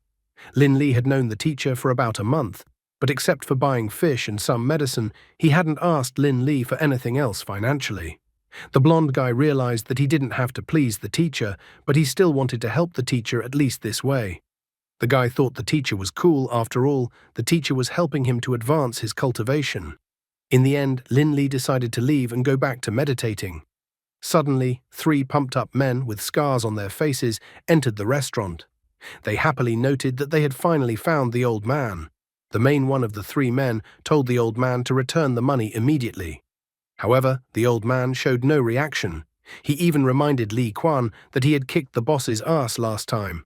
Li Quan was not in the mood for jokes, and he told the old man to immediately give back the 100,000 yuan that belonged to the boss. The teacher nevertheless cheekily stated that he had indeed taken the money, but he had already given it to charity. Li Quan realized that the old man was not going to give the money back nicely, so he decided to beat the money out of the old man. The old man only laughed, calling Li Quan and the others idiots. He hugged his disciple, telling him that today he would show him what true anger looked like. The old man told the guy to watch as the people in front of him would get what they deserved. The old man then pushed the guy forward, telling him to attack the men. Lin Li, after such a rousing speech from the teacher, even got brave and lunged at the men with his fists. However, Lin Li was instantly punished for such a reckless attack as Li Quan mercilessly beat him up. Lifting the guy by the scruff of the neck with one hand, Li Quan stared at him, not understanding what it all meant. The others managed to notice that the old man had escaped. They even started complaining that the blonde man was to blame for the old man's escape. This kind of information pissed Li Quan off, and he threw the blonde man into the wall with force. Only now did Lin Li realize that the old man had deceived him, that the golden pill and purification. It was all a deception on the old man's part. He self-deprecatingly remarked that it was his own fault for believing in all those fairy tales. The guy just wanted to be something special. The blonde revisited the old man's personality again, noting that the old man turned out to be a good actor. After all, he even treated the guy at the cafe, even though the guy himself had spent a lot of money on cultivation materials. Lin Li felt no self-pity, blaming himself for falling for the old man's entreaties and therefore getting what he deserved. Grabbing the guy by the hair, Li Quan asked the guy if he was the old man's disciple. Lin Li admitted that he too had been tricked and that he didn't know anything. However, this answer did not satisfy Li Quan, and he told the guy not to lie to him. Lin Li continued to insist that he didn't know anything. Li Quan decided to take a different course of action. He was going to film the beaten guy to post the video on the internet, wanting to embarrass the guy. Lin Li realized that all the trouble was because of 100,000 yuan. The blonde guy said that he didn't have that much money with him, so he could write a receipt. The most important thing for him was to get out of this place alive. Li Quan was finally pleased, as he was happy to see such an intelligent person, and then told someone to bring a pen and paper. Suddenly the guy got a call on his cell phone. He even asked if he could answer the call. Li Quan let the guy answer the call but told him not to pull any tricks. Once the blonde guy answered the call and said hello, the stranger told the guy not to ask who he was. The stranger informed the guy that the restaurant's power would be shut off in 20 seconds, so the stranger asked the guy to run away during that time. The stranger also asked the guy to leave his wallet behind, as the guy would get his wallet back later. Lin Li was surprised and didn't understand what was even going on. The poor guy is seriously ill, and the crook is also scamming him by profiting from his grief. What will Lin Li's acquaintance with Huang Ji lead to? The stranger told the blonde man to end the call in 3 seconds, pretending it would be a commercial call. The stranger immediately started counting down from 3 to 1. The guy started to improvise as if the call had been interrupted. Li Quan asked him who was calling him. Lin Li turned on all his acting skills, saying that the insurance agents called, but for some reason they dropped the call. Li Quan's patience was running out, so sitting down on a chair, he told the guy to write a receipt. Taking a pen and notepad, Lin Li continued his internal countdown to the event he needed. Suddenly the lights went out in the restaurant. The men couldn't understand why it was so dark and how the electricity could have gone out. In the darkness, they started pushing each other. They soon managed to get outside, but they had time to notice that the blonde man had escaped. Li Quan did not understand where they should go next now. One of his men saw that the guy ran to the right. Li Quan and the other men were incredibly angry, intending to deal with the guy. Huang Ji, meanwhile, was already waiting for the guy in one of the dark alleys of the city. Staggering from side to side, Lin Li continued to run as far as possible. At this moment, Huang Ji placed his left hand on his shoulder. From such a sudden touch on his shoulder, Lin Li was startled and almost cried. Being on the ground because his legs gave out and he fell down, Lin Li was surprised to see the newly met guy. Huang Ji tried to calm the guy down. He asked the guy not to worry because pumped-up men were no longer chasing him. Lin Li breathed a sigh of relief that no one was chasing him anymore. Suddenly he realized that he had heard the guy's voice before and that he was the one who had called him recently.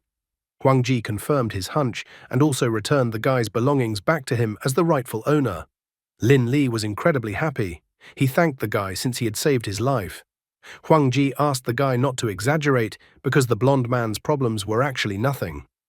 Huang Ji asked the blonde guy why he didn't go to the police. Lin Li decided to confess that he couldn't do so because the university would immediately find out, and then he would be finished. Huang Ji couldn't understand the guy's logic. The guy was willing to go into debt for 100,000 yuan to give the money to the bandits instead of going to the police. However, Lin Li was a kind guy, so he immediately expressed his gratitude to Huang Ji for getting him out of such a mess. He immediately introduced himself, saying that his name was Lin Li, and also if the guy needed any help, he would always help him. However, Huang Ji told him to follow him. Lin Li did not understand where the guy was taking him. Huang Ji only replied cryptically that Lin Li would soon find out when he would lead him. Lin Li decided to inquire about the guy's name and his number to write down. Huang Ji didn't make up anything and immediately admitted that his name was Huang Ji, but he asked that the guy not write down his name anywhere. When the blonde guy wondered how to write down the guy on his phone, then Huang Ji told him to write it down as Hua Shu. Only now Lin Li asked the guy how he knew his phone number. Huang Ji decided not to reveal all his cards yet, so he explained that the guy had called him an ambulance in the afternoon, so he asked for his phone number at the hospital. Looking at Huang Ji's back, Lin Li noticed that the guy's gait and footsteps were somehow special. There was some rhythm in them that he couldn't fully realize and describe. The blonde man could feel how gracefully and elegantly the guy in front of him moved. He made the far-reaching assumption that perhaps now he had finally met a true master. Rubbing his nose with his left hand, he continued to admire the guy's interesting footsteps. Huang Ji, who could read the thoughts of others, was slightly surprised at how keen the blonde man's eye was, as he was able to notice the features of his new technique. The Universal Inner Sutra is a set of techniques that he developed today. The set of techniques consists of 3 sets of exercises. The first set is breathing and body movements that can be practiced while walking. The abdomen moves in time with the steps, which regulates the breath. Special points of effort harmonize the work of internal organs. With proper practice, it prolongs life. On the way to the appointed place, Huang Ji practiced for an hour and felt that his life was prolonged by 5 hours. He realized that it was not always possible to achieve such a result, because everything depended on the exact execution. But even so, in terms of prolonging life, it was already enough. The second complex coordinates the work of all body systems and hormones, as well as removes toxins and toxins.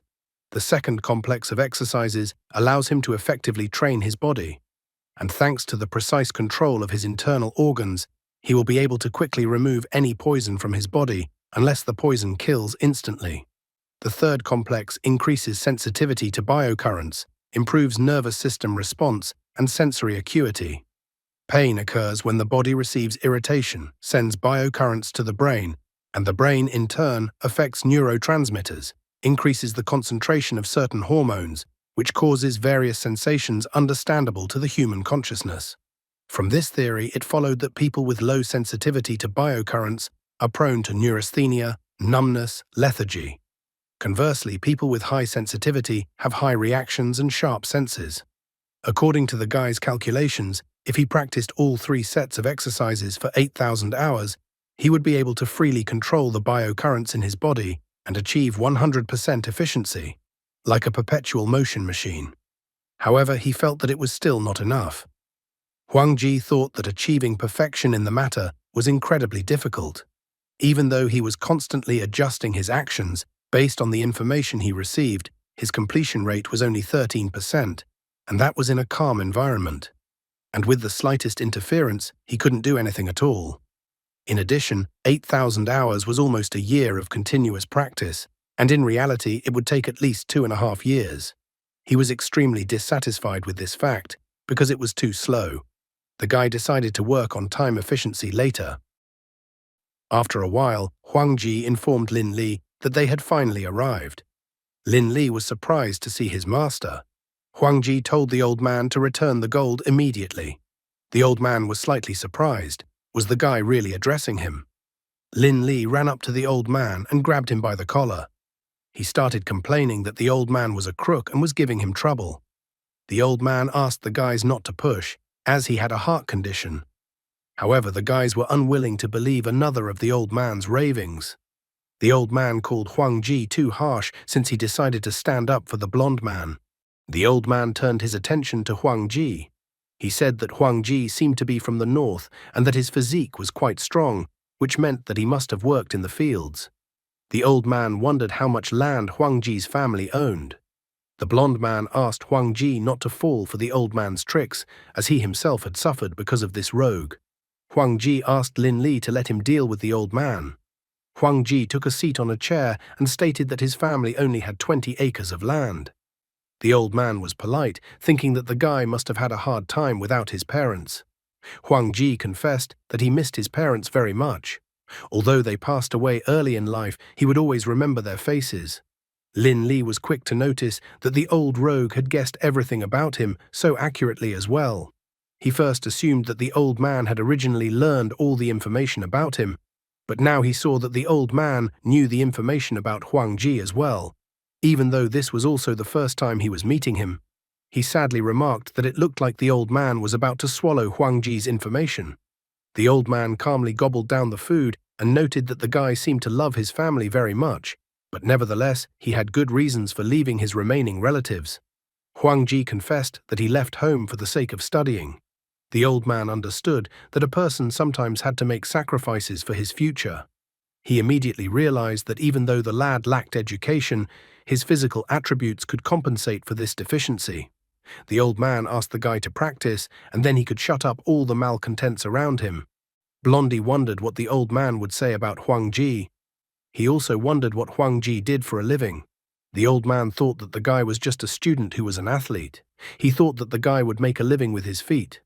The guy was a little disappointed with the old man's answer because the old man assumed that the guy was from a sports school and a track and field athlete who came to Shanghai to study under the sports quota. The old man didn't really like the guy's answer. Huang Ji confessed that he had dropped out long ago and had never practiced athletics. He had only come to Shanghai to get his diploma. Now it was his turn to explain to the old man about life. He informed that the old man was 52 years old, and he was still going to go with the flow. He also didn't really like the man telling everyone that he used to be a policeman. Huang Ji didn't understand why the old man was wasting all his skills on fraud and deception. The old man didn't show any surprise. He stated that he had never been a policeman. However, the old man had messed with the wrong person. Huang Ji immediately pointed out to the old man that the old man probably didn't remember and was also afraid that his past would come out. The guy even stated that the old man must not have had a sweet time abroad since he decided to come back. He also hinted that the old man seems to have stolen something abroad and now powerful people are after him. The old man's hand shook at this moment. Huang Ji reminded the old man that he was in desperate need of money but was afraid of being discovered by people looking for him. The old man was wanted by people you'd better not mess with, so the old man even hid under a false name. The guy didn't understand why the old man started deceiving students. Besides, the old man had a son about the same age as Lin Li. At this moment, the old man could no longer contain his emotions. He inquired how the guy knew that he had a son. Huang Ji decided to inform that he had just learned cold reading from the old man. The old man didn't understand at all what cold reading the guy was suddenly talking about. The old man's face was covered in cold sweat when he stated that the current youth was incredibly talented. Cold reading is when you can read what's going on in a person's head and what happened to them by facial expressions, body language, manner of speech, and other details. And then you skillfully give in, play along, guide, and make the person believe that you know everything about him. Huang Ji immediately realized that the old man's cold reading skills were at a high level, so he couldn't just be picked apart. Fortunately, Huang Ji was not a simple guy himself. The information in his perception was true. He didn't need to use cold reading.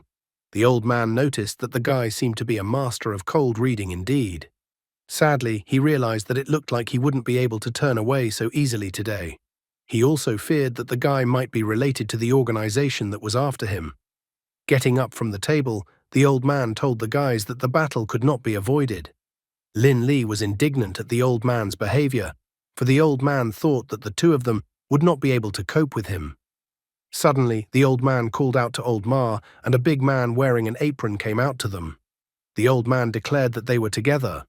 Lin Li thought that the cafeteria owner was in cahoots with the old man. However, at this moment, he noticed that the old man had once again diverted their attention and ran away. Just as he was about to set off in pursuit of the old man, old Ma grabbed the guy by the scruff of the neck. He declared that the blonde guy was in league with the old man, and since the old man hadn't paid, the blonde guy should pay for the old man. Huang Ji immediately walked over to Old Ma and paid for the food. Old Ma was happy that it was over so easily and wished that the guys would come to his establishment some more. Lin Li was unhappy that the old man had tricked him again. The old man runs quite fast for his age. It seems his only skill is running away. After paying the owner of the street eatery, the guys ran after the old man. Huang Ji noted that the old man couldn't run far and they would catch up with him soon. There was no way the old man could get away from the guys chasing him.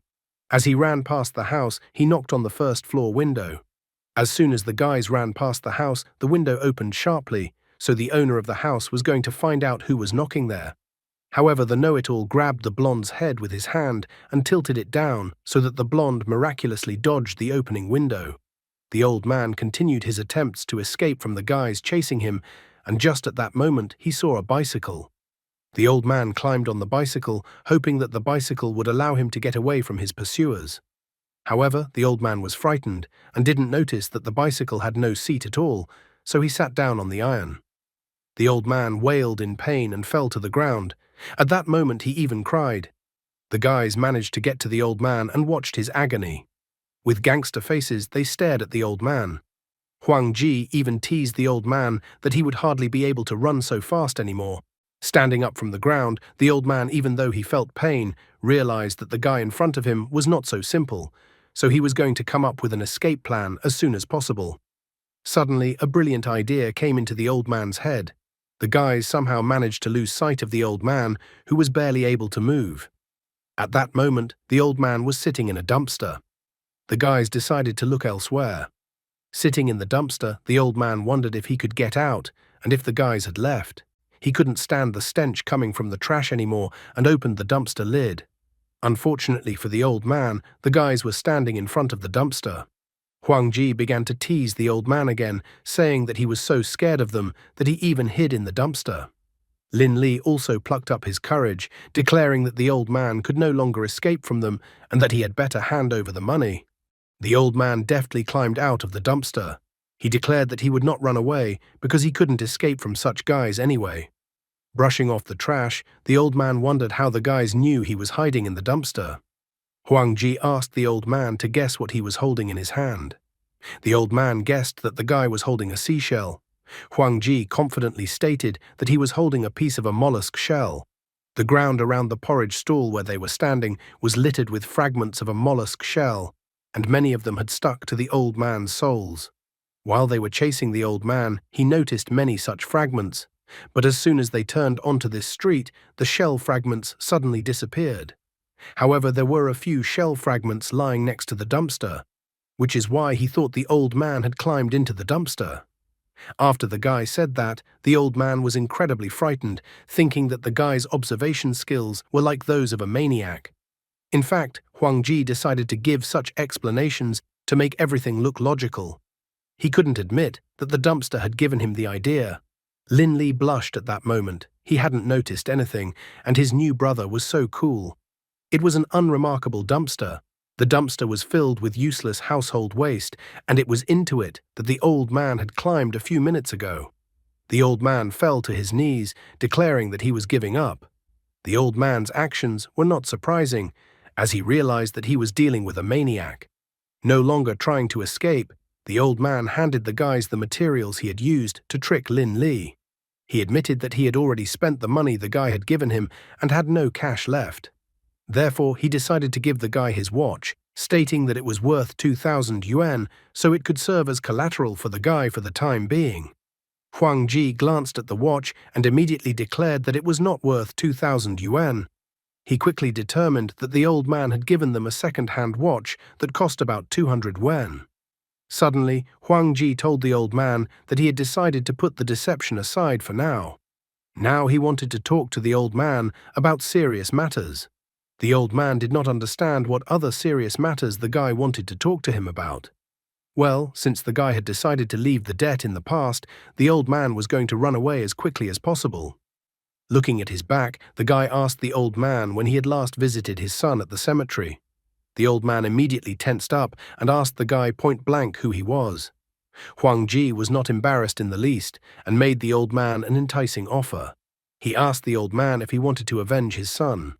The old man realized that he was in serious trouble and that those people had tracked him down after all. He decided to act first and tried to kick the guy, but then he suddenly struck Lin Li with his hand when he covered Huang Ji with his body. And then he instantly kicked Lin Li in the chest with his left foot. The guy literally began to vomit blood. He asked Huang Ji not to pay attention to him and to catch up with the old man. Huang Ji asked the guy not to worry about the old man, but to calm down and catch his breath first. He immediately took out his acupuncture kit from thin air. Then he pricked one of the guy's acupuncture points. Lin Li noticed that he felt better. He was surprised that Huang Ji knew how to do acupuncture. For the first time in a long time, Huang Ji showed himself to be a modest person, noting that he knew very little about acupuncture. After that, Huang Ji caught a taxi. The guy couldn't understand where Huang Ji was going, but Huang Ji was going to continue chasing the old man. Lin Li also wanted to go after the old man. However, Huang Ji rejected Lin Li's idea. He said that from now on, it was his business with the old man. He already had the items, so Huang Ji didn't want the guy to go with him and get himself into trouble. With confidence in his eyes, he declared that there are things in a man's life that can cost a man his life if you get involved in them. Lin Li immediately detected contradictions in Huang Ji's words because at that time Huang Ji's life was in danger. He was going to go with Huang Ji because in the first place it all started because of him, and together they would definitely do better. Surprisingly, Huang Ji did not try to persuade the guy to stay away and not go with him. He even told the guy to get in the car if he was ready for danger. As soon as they got into the taxi, Lin Li asked Huang Ji how he knew the old man and what business he had with him. Huang Ji did not go into details and admitted that he had actually seen the old man for the first time. Soon they arrived by taxi at the place Huang Ji had indicated. Lin Li wondered why they had come to such a place. Huang Ji explained to him that the old man would soon return to this place and that they had to ambush him. Lin Li was impressed. He had been talking to the old man for over a month and did not know where he lived. However, Huang Ji knew where the old man lived. He even thought that the old man and Huang Ji had some serious misunderstandings and issues.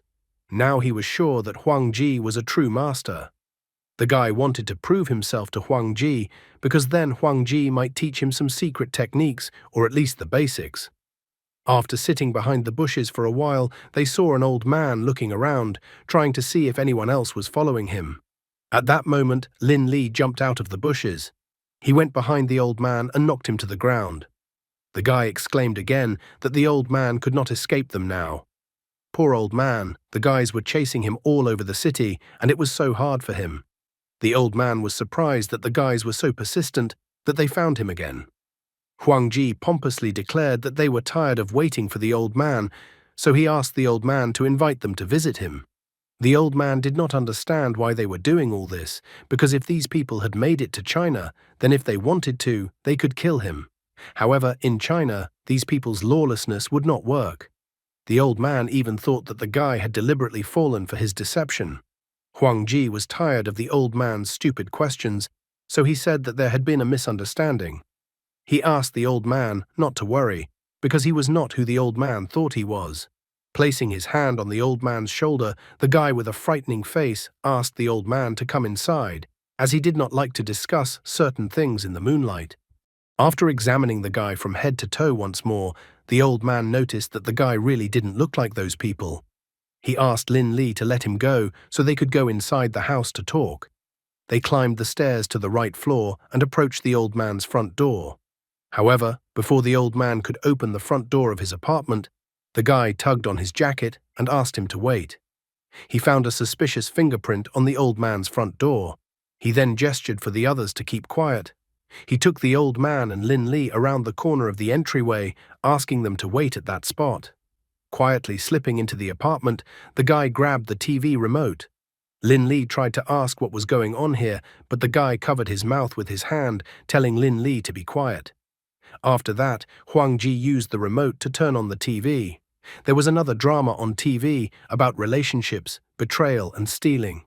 Huang Ji asked the others to hide and keep quiet. The old man was scared at this moment. Suddenly, the door of one of the rooms opened and two men appeared from behind the door, masked masks covering the lower part of their faces. The old man was surprised to find that someone had actually ambushed him in his apartment. If the guy hadn't stopped him, he would be watching TV right now, unsuspecting. The old man stared at the guy, who seemed to have noticed the intruders in the old man's apartment only by the keyhole and the small footprints on the stairs.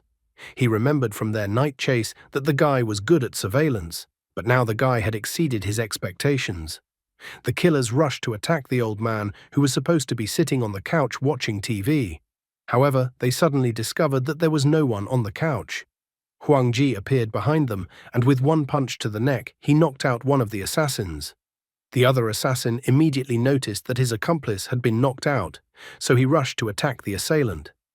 Huang Ji was so cool that he crouched down to tie the non-existent laces on his shoes, thus cleverly dodging the attack. And then he himself easily attacked the assassin with his finger on one of his acupuncture points. The assassin squealed in pain and gained distance from the guy. However, in an instant, Huang Ji caught up with him, and the assassin quickly started kissing the floor. Huang Ji began to twist the assassin's arm, causing the assassin to wail in pain. After his abuse of the assassin, the guy stabbed the assassin in the neck, after which the assassin lost consciousness. Lin Li was once again delighted by the guy. The old man was also surprised that such a young guy, and he was already a master. He noticed that an ordinary person wouldn't have been able to withstand even one blow. Now he realized that it was a good thing that he didn't show off. Otherwise, he would have been lying like those two grief-stricken assassins. Lin Li was delighted, immediately rushing over to the guy and trying to find out what techniques the guy used. He was especially interested in the technique where the guy pressed with one finger and the assassin choked to death. Huang Ji didn't hold anything back, informing the guy that it was a pressure release point in the chest. When you hit this point hard, all the air is pushed out of the lungs. Lin Li was impressed, as it was basically a finger pushing out air. Huang Ji pulled the mask off the face of one of the men. The old man was trying to find out from the guy what kind of assassins had come to his house. The guy didn't know much himself, but it was obvious that the assassins had come for the old man.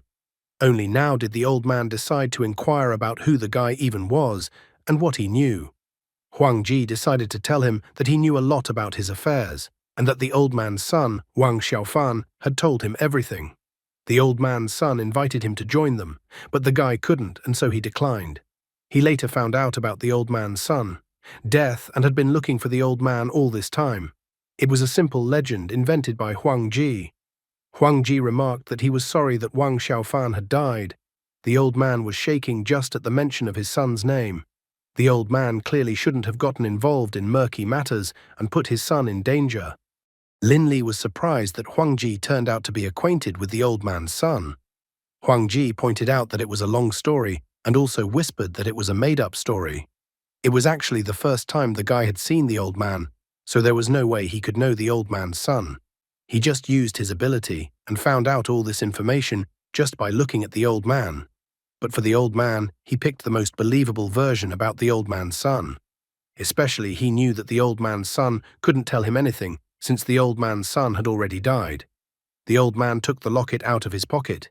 He opened the locket and looked once again at the photo of his son, which was in the locket. Putting the locket back into his jacket pocket, he stated that Xiaofan's death was their fault, as they overestimated their strength. The old man believed that the guy didn't join their ranks, so he didn't understand why the guy regretted anything at all. Huang Ji decided to tell the old man that there are powerful alien civilizations hiding on the moon. The aliens are observing the Earth civilization and even keeping it with a kind of cage.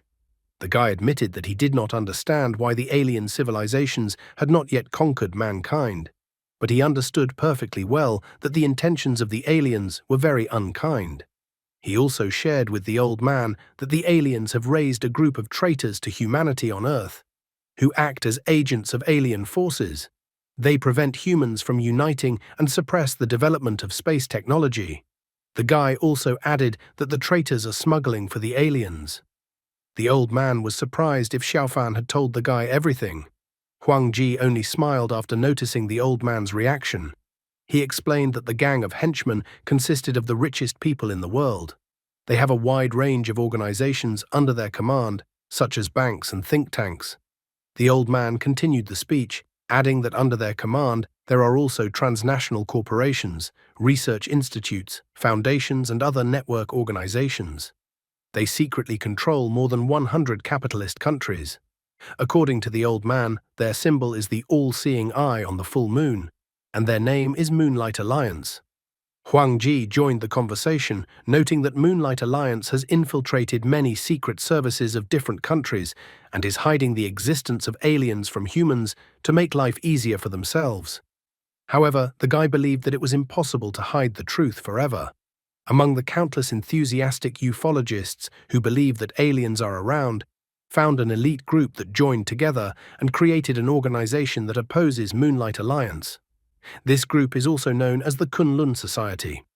The goals of the Kunlun Society are to thwart the Moonlight Alliance's plans, to obtain irrefutable evidence of alien malevolence, to obtain and publicize all alien archives in the Alliance's possession, and to awaken the spirit of unity and resistance in mankind.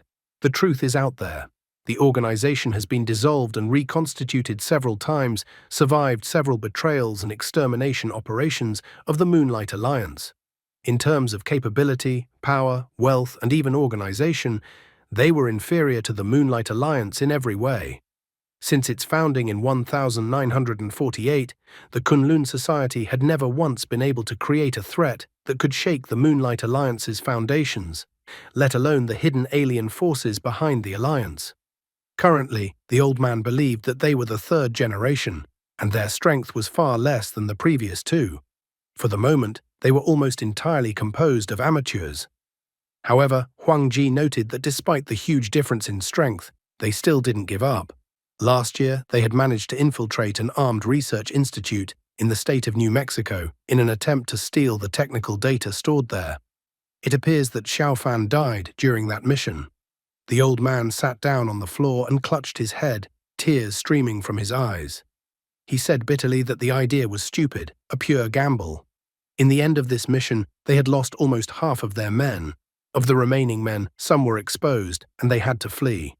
He was one such fugitive. In order to hide from Moonlight Alliance's pursuit, he returned to his homeland, China. The Moonlight Alliance's influence was weakest in China.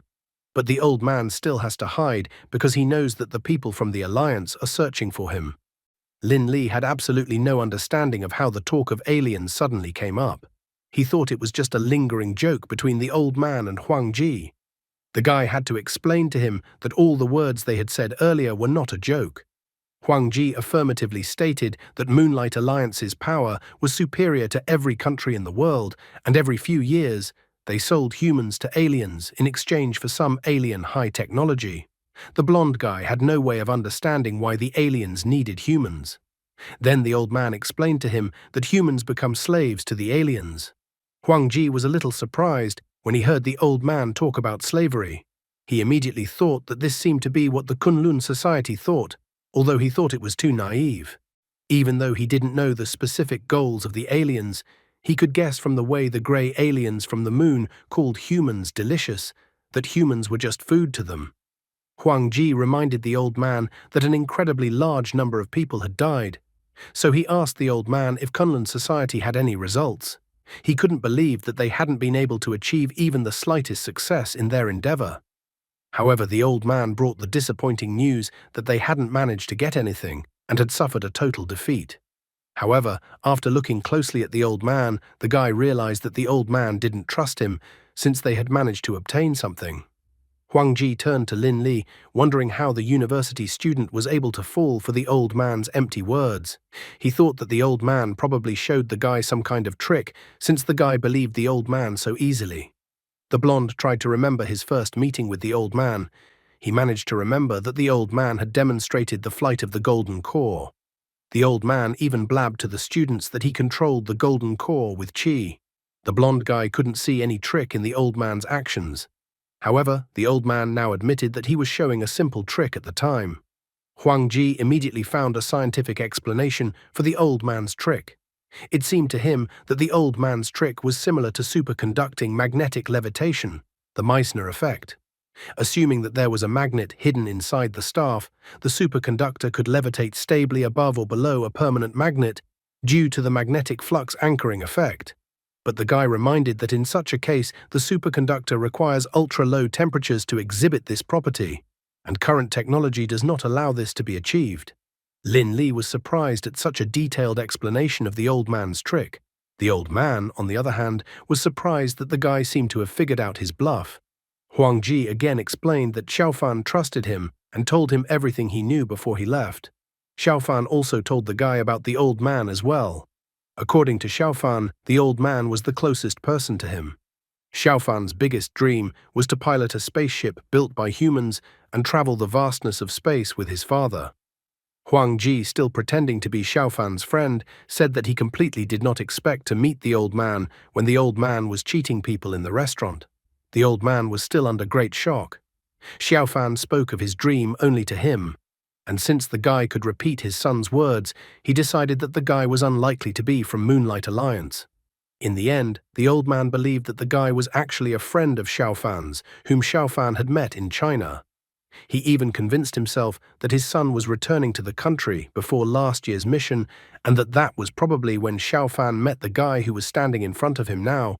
The old man quickly appraised the lad, believing that despite his youth, the lad was quite capable. From the old man's observation, the guy was not only proficient in martial arts, but he was also very cautious and shrewd. The old man thought that his son wanted to recruit the guy, so he told him all the information. This was the only explanation he found for himself. The old man admitted that Xiaofan had high standards and looked down on ordinary people. So if he recognized the guy as his friend, it meant that the guy had extraordinary abilities. Huang Ji parried the old man's words, hinting and guffawing that Xiaofan had no standards and that he only made vulgar jokes. Huang Ji decided to play a joke on the old man, noting that although he didn't know Xiaofan that much, Xiaofan had told him how the old man had taught Xiaofan to play with mud when he was a kid, so he didn't notice any arrogance in Xiaofan. The old man immediately dropped the subject, lying that Xiaofan was lying and that he had never taught him such a thing. Such details of the father-son relationship weakened the old man's vigilance, convincing him that he was his son's friend. Huang Ji was glad that he had finally managed to convince the old man that he was Xiaofan's friend, even though he was not really his friend and did not even know him. The old man asked the guy to call him Old Wang. He inquired if the blonde guy was a friend of the guy. Huang Ji admitted that they had just met today and that originally Lin Li was a stranger at all. In fact, the old man had actually dragged Lin Li into the matter. Only now was the old man surprised by Lin Li's presence. After all, the guy had said so many things in front of Lin Li, and it turned out that he and Lin Li had only met today. The old man looked at the blonde guy with an arrogant glance, noting that the guy was incredibly dumb as a pig and that he could hardly be related to his son in any way. Lin Li simply became furious after the old man's words, but Huang Ji calmed him down. He told the old man that Lin Li could be trusted. After all, he was a great judge of character and never made a mistake. Lin Li's face even blushed a little when the guy stood up for him in front of the old man and showed how he trusted him, even though they had just met today. The old man, on the contrary, thought that Lin Li was just an ordinary student, and that Lin Li would clearly not keep quiet. Furthermore, considering the ambush at his house, the old man was well aware that his location had already been revealed. So they needed to leave the house immediately. The old man explained that since the guy and Lin Li were just acquaintances, there was no need to drag Lin Li along. The blonde guy declared that there was no way he would blab. However, the old man could hardly take the word of some stranger he barely knew. Lin Li excitedly stated that he was actually fascinated by mystical and fantastic things and events, and that was why he had been waiting for such a supernatural moment in his life all this time. He thought that the information about aliens, Moonlight Alliance, Kunlun Society was incredibly cool. He had long been bored with his everyday life already, so he asked the old man to join them. However, the old man reminded the blonde guy that it wasn't just entertainment, but that people were dying while doing their occupation. Lin Li thundered that he was not afraid of danger. Huang Ji then intervened in their conversation, wondering if the guy was going to die anyway, if he could join them. His words caused Old Wang and Lin Li to be perplexed. Without explaining anything to them, Huang Ji asked the old man that since he was able to perform tricks with the golden core, it shouldn't be difficult for him to earn money. Besides, he thought that even if the old man wanted to make money by cheating someone, he could find someone richer. Therefore, he didn't understand why the old man only cheated small-time hooligans and students. He bluntly said that the old man showed in front of Lin Li Flight of the Golden Core. After this so-called trick, the guy would soon die. Therefore, Huang Ji asked if the old man would continue to insist that it was just a trick. Old Wang couldn't find the words to answer the guy standing in front of him. Would the old man give in under the pressure of a guy who could see right through the old man? At this moment, the old man's face covered with cold sweat, and he recognized that the guy was indeed smart. After that, he admitted that they had managed to steal something from the research institute. He knew that this fact would be revealed sooner or later, but he had no other choice as he urgently needed money. Huang Ji looked towards the blonde man and decided to tell him everything by slightly changing the essence of what was happening. He told the guy that when old man Wang knocked the guy down, he felt the guy's pulse and came to the conclusion that the guy had cancer. For Lin Li, this was too unexpected. Huang Ji then hugged the guy and then pressed a point on his body, asking if he was in pain. Lin Li immediately squealed that he was in pain. Huang Ji explained that the guy had a tumor in that spot. The guy couldn't believe it and fell to the floor as if he had lost all his strength. The old man was even more shocked as he didn't expect Huang Ji to know about medicine. It was hard for him to believe that the guy in front of him could do so many things, although he suddenly thought that if he poked his finger like this, it would hurt anyone. The old man grabbed Lin Li's hand and then pointed out that if Lin Li came back, he would most likely be killed too. So the old man still agreed that the guy could stay with them and help with their case. After struggling to stand on his feet, Lin Li promised that he would try his best. After that, Huang Ji put his hand on his shoulder encouragingly. Huang Ji explained to the guy that his tumor was small, so if the guy started proper and effective treatment, everything could still be fixed. Lin Li was happy to know that his life was safe. However, he still had some questions that he didn't know the answers to.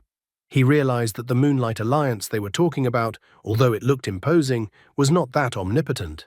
Therefore, he suggested that he try telling the government about the aliens so that he could use the power of the state to fight them. Huang Ji immediately rejected his idea, and the old man thought that the guy was definitely crazy for suggesting such an idea. Lin Li looked at them perplexedly. The old man patiently explained to him that they had no hard evidence. All their information about aliens came from the Moonlight Alliance, and that no one had ever seen a real alien. Also, although the Moonlight Alliance doesn't have much influence outside of the United States, its economic influence is global. If they recklessly disclose information about the aliens, not only will they not get support, but they will also bring about their imminent demise.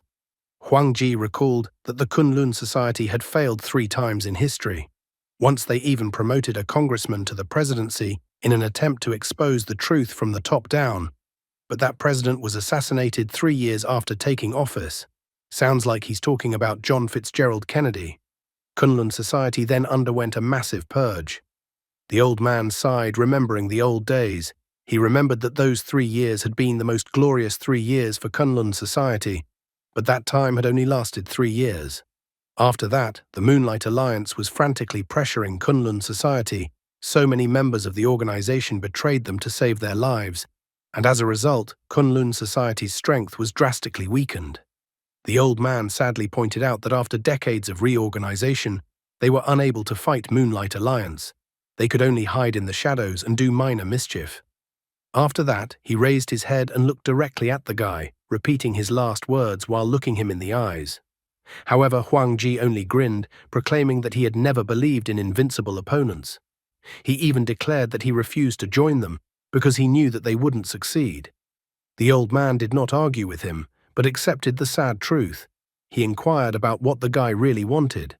Huang Ji pointed out that they had a common goal, but before deciding whether to join Kunlun Society, he would like to see the level of the other Kunlun Society members. At this point, he could only provide funding and a little help to the Kunlun Society. When the old man heard about the financing, he was happy about it. He asked if the guy could give him 50,000, because he had a brother in Langdon who didn't have enough money to buy a boat for illegal immigration. The old man thought that the more money, the better. However, Huang Ji corrected him, asking him not to rush to leave yet, for China was a relatively safe place right now. He informed him that he would give the old man money for the old man to help him buy something. The old man didn't believe in the current safety for him in that place. He pointed out to the guy that his house had already been broken into by assassins. Huang Ji then pointed out that it was unlikely to be people sent by Moonlight Alliance. The old man took another look at the assassins who had infiltrated his house and agreed with the guy's opinion. The old man walked over to one of the assassins, grabbed him by the collar, and started shaking him, trying to wake up the assassin. When the assassin regained consciousness, they sat down next to him and with a good-natured look, asked him to tell them who had sent him. The assassin gave up pretty quickly and squealed that he would tell all. They were soon able to find out that the one who sent the assassins was not the Moonlight Alliance. Huang Ji revealed that someone had paid the local gang leader Zhang Junwei 1 million to find the old man. However, Zhang Junwei thought that if he caught the old man himself, he would get even more money, so Zhang Junwei decided to act early. The old man even cheered up because he had to thank Zhang Junwei for being so greedy as to not let Moonlight Alliance know the old man's whereabouts first. Huang Ji approached the assassins, causing one of the assassins to squeal, not realizing what the guy was going to do. Suddenly, the assassins heard that he had given them acupuncture castration. Hearing this, the assassins were shocked. He explained to them that such a thing could not be treated in the hospital, so only he could save them. The assassins immediately fell face down on the floor, begging the guy to spare them. They were willing to do anything he asked them to do, even calling him the new boss of the neighborhood. However, the guy assured them that they were mistaken and that he wasn't the new boss of this neighborhood. Huang Ji pointed them to the guy standing next to him, telling them that they should call him that.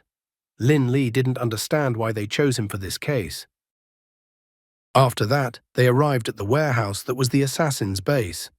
As soon as the assassin approached the people standing near the warehouse, they asked him why he had been gone so long and where the others were. The assassin tried to explain that the old man had come back late and that everyone was already in the car. One of the men asked why the assassin had a woman's voice. The assassin instinctively covered his reproductive organ with his hands, assuring the man that he had only imagined it. They then got out of the car. The man was surprised that the assassin brought 3 people and was puzzled why the hands of the people were tied and the assassin did not tie them up in any way. The assassin then explained to him that the other 2 were friends of the old man and that they were all incredibly scared and docile, so tying them up was unnecessary. After that, the man kicked the 3 men inside the warehouse. There were many people in the warehouse. Some were watching a soccer match on TV, others were playing dominoes, and the rest were doing other things. The others remarked again that the boss had won again, and the boss arrogantly thanked them for giving in. Just at that moment, he noticed the guests arriving at his place. He was perplexed as to why the dark-haired guy was laughing at him. Taking a seat at the table, the boss decided to play one more game. At that moment, one of the assassins approached him. The boss inquired what the assassin wanted to tell him, but the assassin didn't dare to continue the conversation. At that moment, an old man entered the conversation. He inquired if the man was the boss here. Zhang Junwei confirmed that he was the boss and that there was a reward of 1 million for the old man. However, the old man pointed out to the boss that 1 million was somehow small and that he was actually worth at least 10 million. At that moment, the boss asked the old man not to talk his teeth. He wondered why the old man was being hunted. The old man admitted that he had stolen something, so there was a hunt for his head. The boss became curious about what the old man had stolen. He thought that if they were willing to pay 1 million just for a tip on the old man, then most likely the stolen item must be worth more than 1 million. The man even began to dream about how he would take the stolen item for himself.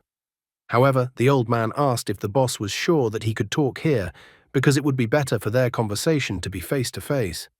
The boss was against such an initiative of the old man, telling the old man to tell everything here. Besides, he told the old man to stop showing tricks and finally tell everything. The guy realized that the boss was too cunning and he wouldn't be able to get a chance to knock him out alone. Therefore, he decided to proceed with a different plan. Huang Ji stepped forward, announcing to the boss that some things were better not to ask, because when you find out, you might be finished. The old man thought that the guy had thought things out intelligently. When they were still at the old man's house, while Lin Li was talking to the assassins, the old man and the guy were talking amongst themselves. The old man was slightly surprised that the guy's plan was for them to pretend to be caught and then infiltrate the boss's lair to knock out the boss. Huang Ji thought this was the best option to prevent the boss from passing on the information about the old man further. The old man stated that once he found the moment, he would take out the boss with a couple of blows. Lin Li couldn't understand what the old man was saying. The old man grabbed him with both hands and then easily lifted him above him. He reminded them that when he was a policeman, he had caught not a few bandits. Even the assassins were shocked to see the old man like this. Huang Ji thought that someone who dared to not disclose information and act on their own must be greedy. Therefore, if they gave the boss the bait, the plan should work. However, the greedier a person is, the more cautious they are as well. Therefore, Huang Ji felt that if the boss didn't take their bait, then he would intervene. Presently, the boss was furious, for some fellow had taken it upon himself to frighten him. The old man thought that now all hope was on the guy. The boss grabbed a nearby bottle and rushed towards the guy. He shouted that the guy was definitely finished and that the guy wouldn't be able to handle him. Huang Ji deftly dodged the bottle kick from the boss's side. The boss got into a fighting stance as the guy went on the attack. He even laughed slightly at the guy as he blocked his hand with his giant palm, thinking that the guy was only trying to sneak attack him. The boss thought that the guy didn't stand a chance, but at that moment the guy struck him with his other hand. He was originally going to attack the boss's weak points, the lower back and the nerve knot. The boss couldn't understand how the guy suddenly changed his fighting technique. Meanwhile, Huang Ji was like a seer, working according to a pre-predicted scheme. He effectively dodged, trying to immediately counterattack, and then used an effective kick, a right-side, circular leg kick. The boss immediately flew off to the side, falling next to the table where he had recently been having fun. After that, the boss ordered all of his minions to kill the guests. Lin Li and the old man stood next to Huang Ji when a bunch of people ran at them. Huang Ji grabbed the boss and told the others that he had found something useful. He then took out a knife and a weapon from the boss's pants. The old man decided to take the weapons since he was good with them. However, Huang Ji just took the weapon and tossed it aside, causing the old man to get incredibly angry. Then grabbing a knife, Huang Ji took the boss hostage. He politely asked everyone to drop their weapons, as otherwise he would kill their boss. The boss still hadn't given up, thinking the guy was clearly not a badass, even if he now had a knife. The boss was even anticipating in his thoughts that he could easily get out of such a situation. However, as soon as he jerked his head, he felt the blade stabbed into him, causing him to wail for the guy to pull the blade out of him. Poor boss, Huang Ji was going to assert himself at his expense. How will the guy and the others get out of this situation? The bandits told the guy to let their boss go immediately. However, Huang Ji was not going to give up and told the boss to tell his subordinates to keep quiet. The boss was immediately startled and told his subordinates to shut up immediately. Huang Ji pointed out that even though the cut looked scary, it didn't actually hit the boss's vital points, only the skin, so it was only a superficial wound. He assumed that the boss now thought that he was some kind of ruthless demon who kills without blinking an eye, so the boss wouldn't dare to take any action against Huang Ji now. After that, the guy told the boss to hand him the phone. In a shaky voice, the boss was fine with the guy taking his phone, but asked the guy not to shake his hands violently. Once Huang Ji took the boss's phone, he easily unlocked it, which greatly surprised the boss because he didn't understand how the guy knew his password. Huang Ji, meanwhile, paid no attention to him, checking the call history of the last week on phone. At this moment, he was leafing through the boss's contacts on phone. Sister Zhang, Lin Xiaomei, 666, Sun Erwa, Night Beer. While someone else would have overlooked this contact, such trivialities could not escape the guy's attention, and he realized that the contact signed as 666 was the one who was an employee of Moonlight Alliance. At that moment, one of the subordinates grabbed a weapon and told no one to move. The boss only now remembered that the guy had originally thrown the weapon away. So now the situation was about to change in favor of the boss. The boss immediately told the guy to immediately let him go. Huang Ji, on the other hand, did not react in any way to the boss or the boss's subordinate. The boss told the subordinates to immediately shoot the guests if the guy dared to harm him. He didn't believe Guy wouldn't be scared after such actions from the boss. The subordinate agreed with him, However, the assassin standing next to him didn't understand why the subordinate agreed with the boss's words and didn't think of a way to get the boss out of such a mess. The subordinate only admitted that he knew it all, but it was an order from the boss. The boss, seeing the strange actions of his subordinate, was incredibly scared, realizing that the subordinate just wants to eliminate him. So he told the subordinate to stop. At that moment, the subordinate shot his boss. However, he didn't understand why nothing happened, and the boss was still alive. The boss was furious that his henchman dared to shoot him. The henchman immediately tried to get out of the situation, claiming that he just missed. Lin Li bent down and picked up the bullet and was immediately surprised, for they were plastic bullets, which meant a toy gun had been used. The old man asked if the guy knew that the gun was a toy gun from the beginning. The guy immediately admitted that's why he threw the toy gun away. The other men were enraged.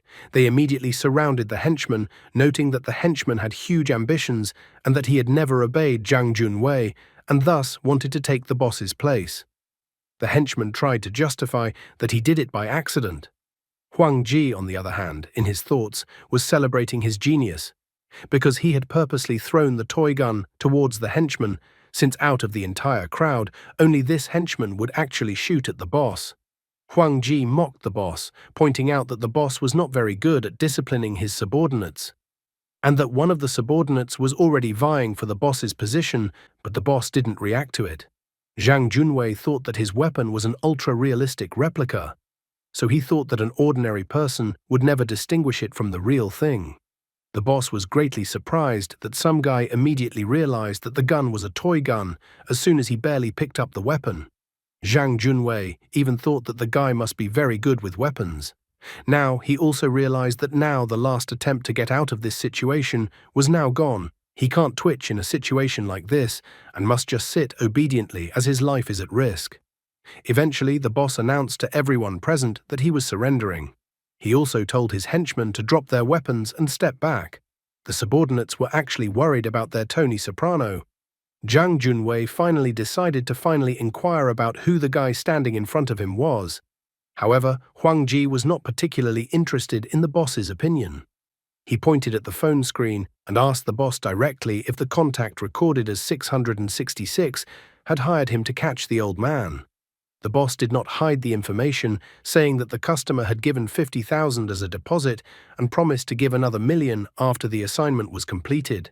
The boss even admitted that he was greedy when he decided to grab them himself. Zhang Junwei couldn't understand how the guy even knew about this phone number. Huang Ji added that if the boss called that number and said he caught them, the boss's life would definitely be over. The guy explained that it wasn't him at all who would take the boss's life, but the customer of this such a strange assignment. The boss's face was covered with cold sweat from such terrible information. But at the same moment, he looked threateningly at the guy, wondering why he thought that it would happen like that. Huang Ji decided to explain to the hapless boss that originally the boss should have just been honest about Old Man Wang's location. After that, the customer would grab the old man himself, and everything would be fine. The boss would get the money, and the customer would get Old Man Wang. However, the boss decided to disobey the customer's order and started acting arbitrarily. So the boss could theoretically find out confidential information that the customer didn't want to spread about. Therefore, the customer could simply eliminate the boss as a precaution. The boss didn't fully understand what it was about, because he didn't really know anything, but only heard that the old man had stolen something. But Huang Ji pointed out that it didn't matter what the old man had stolen. What mattered was that the customer would think that the boss knew about it. Since there was a suspicion, it was better to eliminate the boss by mistake than to miss out on secret information. Huang Zhe even noted that the boss was some kind of lowlife, so he wondered through which of the boss's acquaintances the client had made contact with the boss. Zhang Junwei admitted that it was Ma Ye. The guy wondered if the boss could reach out to Ma Ye. After all, in the eyes of 666, the boss was just a pawn. Zhang Junwei still didn't fully understand what the guy was telling him. He didn't understand why such a big and tough customer would turn to him then. However, Huang Ji assured the boss that no one had ever said that the customer had only approached him. The guy said that in 3 weeks, the customer had contacted thousands of groups like Zhang Junwei's, more than 5,000 in dozens of provinces and special districts across the country. The customer simply used them as temporary snitches, spreading a wide network across the country. The deposits alone cost over 100 million. The boss thought that it all sounded like complete nonsense. However, at this moment, he remembered that Ma Ye had specifically contacted him back then and told him to give his best. Zhang Junwei then thought that it was just an order from his friend and that Ma Ye didn't want to slap his face in the dirt. But now he clearly understood that he had not paid attention to Ma Ye's rather strange behavior that time. Only now did he realize that Ma Ye had acted as if he was afraid of something. Ma Ye had contacted him and insisted that Zhang Junwei should do everything as quickly as possible and not do the job half-heartedly, but give his best. The guy thought to believe him or not, it was up to the boss. But he still asked the boss to listen so that the boss would forget about this number and not call under any circumstances. And if anyone asks about them, he should say he never saw them. Guy, you're the one calling this phone number right now, judging from the phone screen.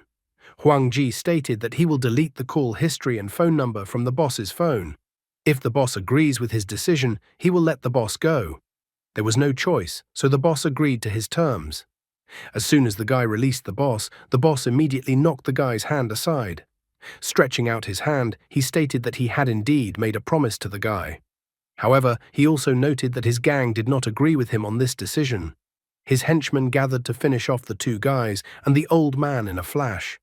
Grabbing a chair to fight off the bandits, the old man felt that there was no way to negotiate with this kind of gang, so they just had to deal with them. Lin Li also wanted to help, but the old man advised him not to be a hero. Huang Ji did not continue the dialogue further, but rushed forward. The bandits were amazed that the guy himself rushed towards them. The boss thought that the guy was getting himself into trouble, so he told his henchmen to punish the guy for such insolence. However, none of the bandits did not suspect that the guy does not play fair and anticipates every move of his opponents. He deftly dodged all the attacks of the bandits, light blows counterattacked, and knocked them out. The bandits were shocked at how the guy dodged so skillfully. One of the bandits told the others not to stand and catch the guy, but the other bandit said with a smile that they should calm down because he had locked the door and the guy would not be able to escape. At this moment they noticed that the guy wasn't running towards the door at all. Huang Ji ran over to the electricity panel and pulled the switch down. In the same instant, the room went dark. The bandits started complaining that they couldn't see anything. They realized that this was all the guy wanted, and one of them told them to turn on the lights. The men started crashing into each other in the dark. Eventually, a scuffle started between the men in the dark.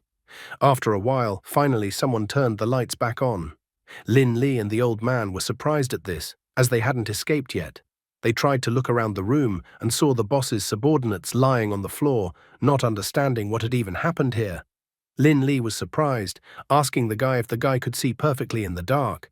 Huang Ji said that he did, because he had been practicing his night vision. He thought that this information was not a lie. After all, for him darkness is really no different from daytime, and he can see everyone perfectly. The boss was lying on the floor at this time. The guy inquired as to where the boss was going. Huang Ji inquired if the man still wanted to fight with him. Sitting down on the floor, the boss stated that he was ready to finally admit that the guy was cool. He informed that he didn't need the money anymore, so he decided that they could just pretend that they never met the old man. However, the guy admitted that he didn't come here to just beat up the boss and leave quietly. The boss already didn't understand at all what the guy wanted from him in the first place. It finally came to Zhang Junwei's attention that the guy had finally decided that he wanted to become his boss. The man was outraged after all. If a guy could fight, it didn't mean he would become the boss. However, Huang Ji had some trump cards up his sleeve. He approached the boss and whispered that if the boss didn't obey him, then everyone else in the boss's team would find out that their boss liked to dress up in women's clothes. Zhang Junwei blushed at such shocking information, but in the same instant he reacted, trying to pretend that he didn't know what the guy was talking about at all. The boss likes to pamper himself, but because of his secret, he's now on the hook for a guy who will blackmail him with it every time. And that's all for today. Thank you very much for watching the video. If you would like to see a sequel, please like, subscribe to the channel, and leave your wishes in the comments. You can also subscribe to Telegram to know about new videos. Bye everybody.